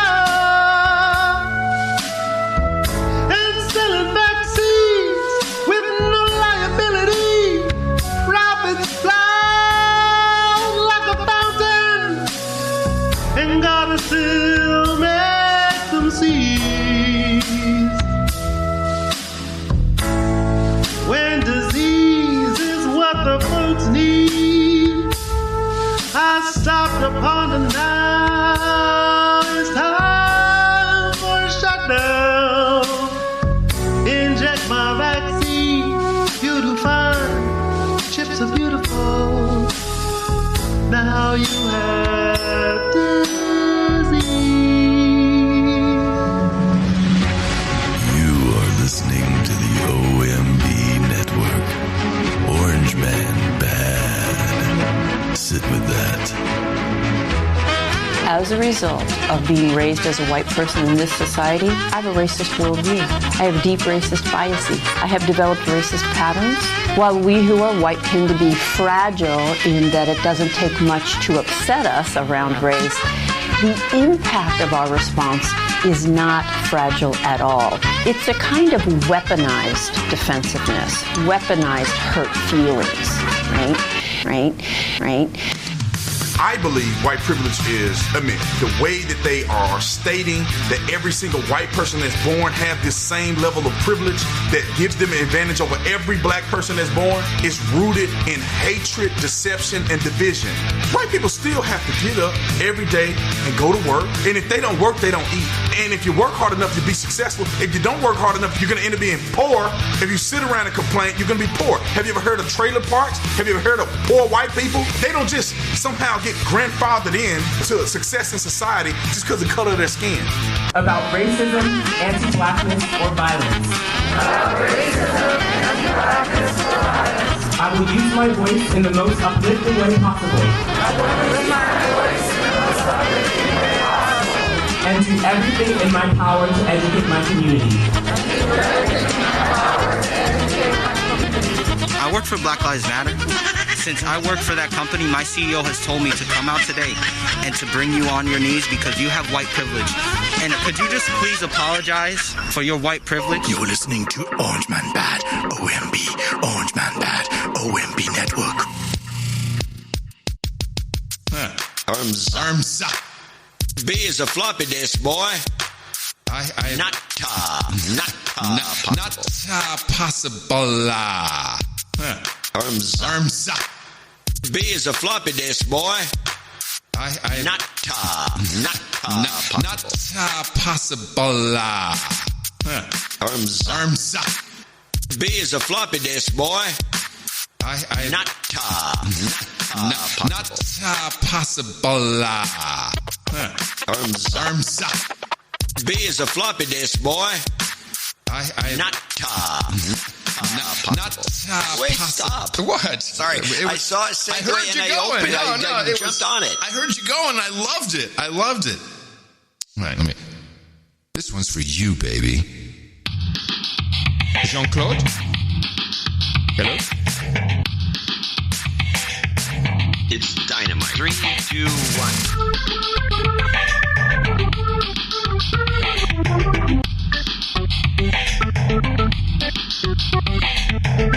Now that's a hot take. The best podcast in the universe. Mofo. Dvorak.org/NA. Winner.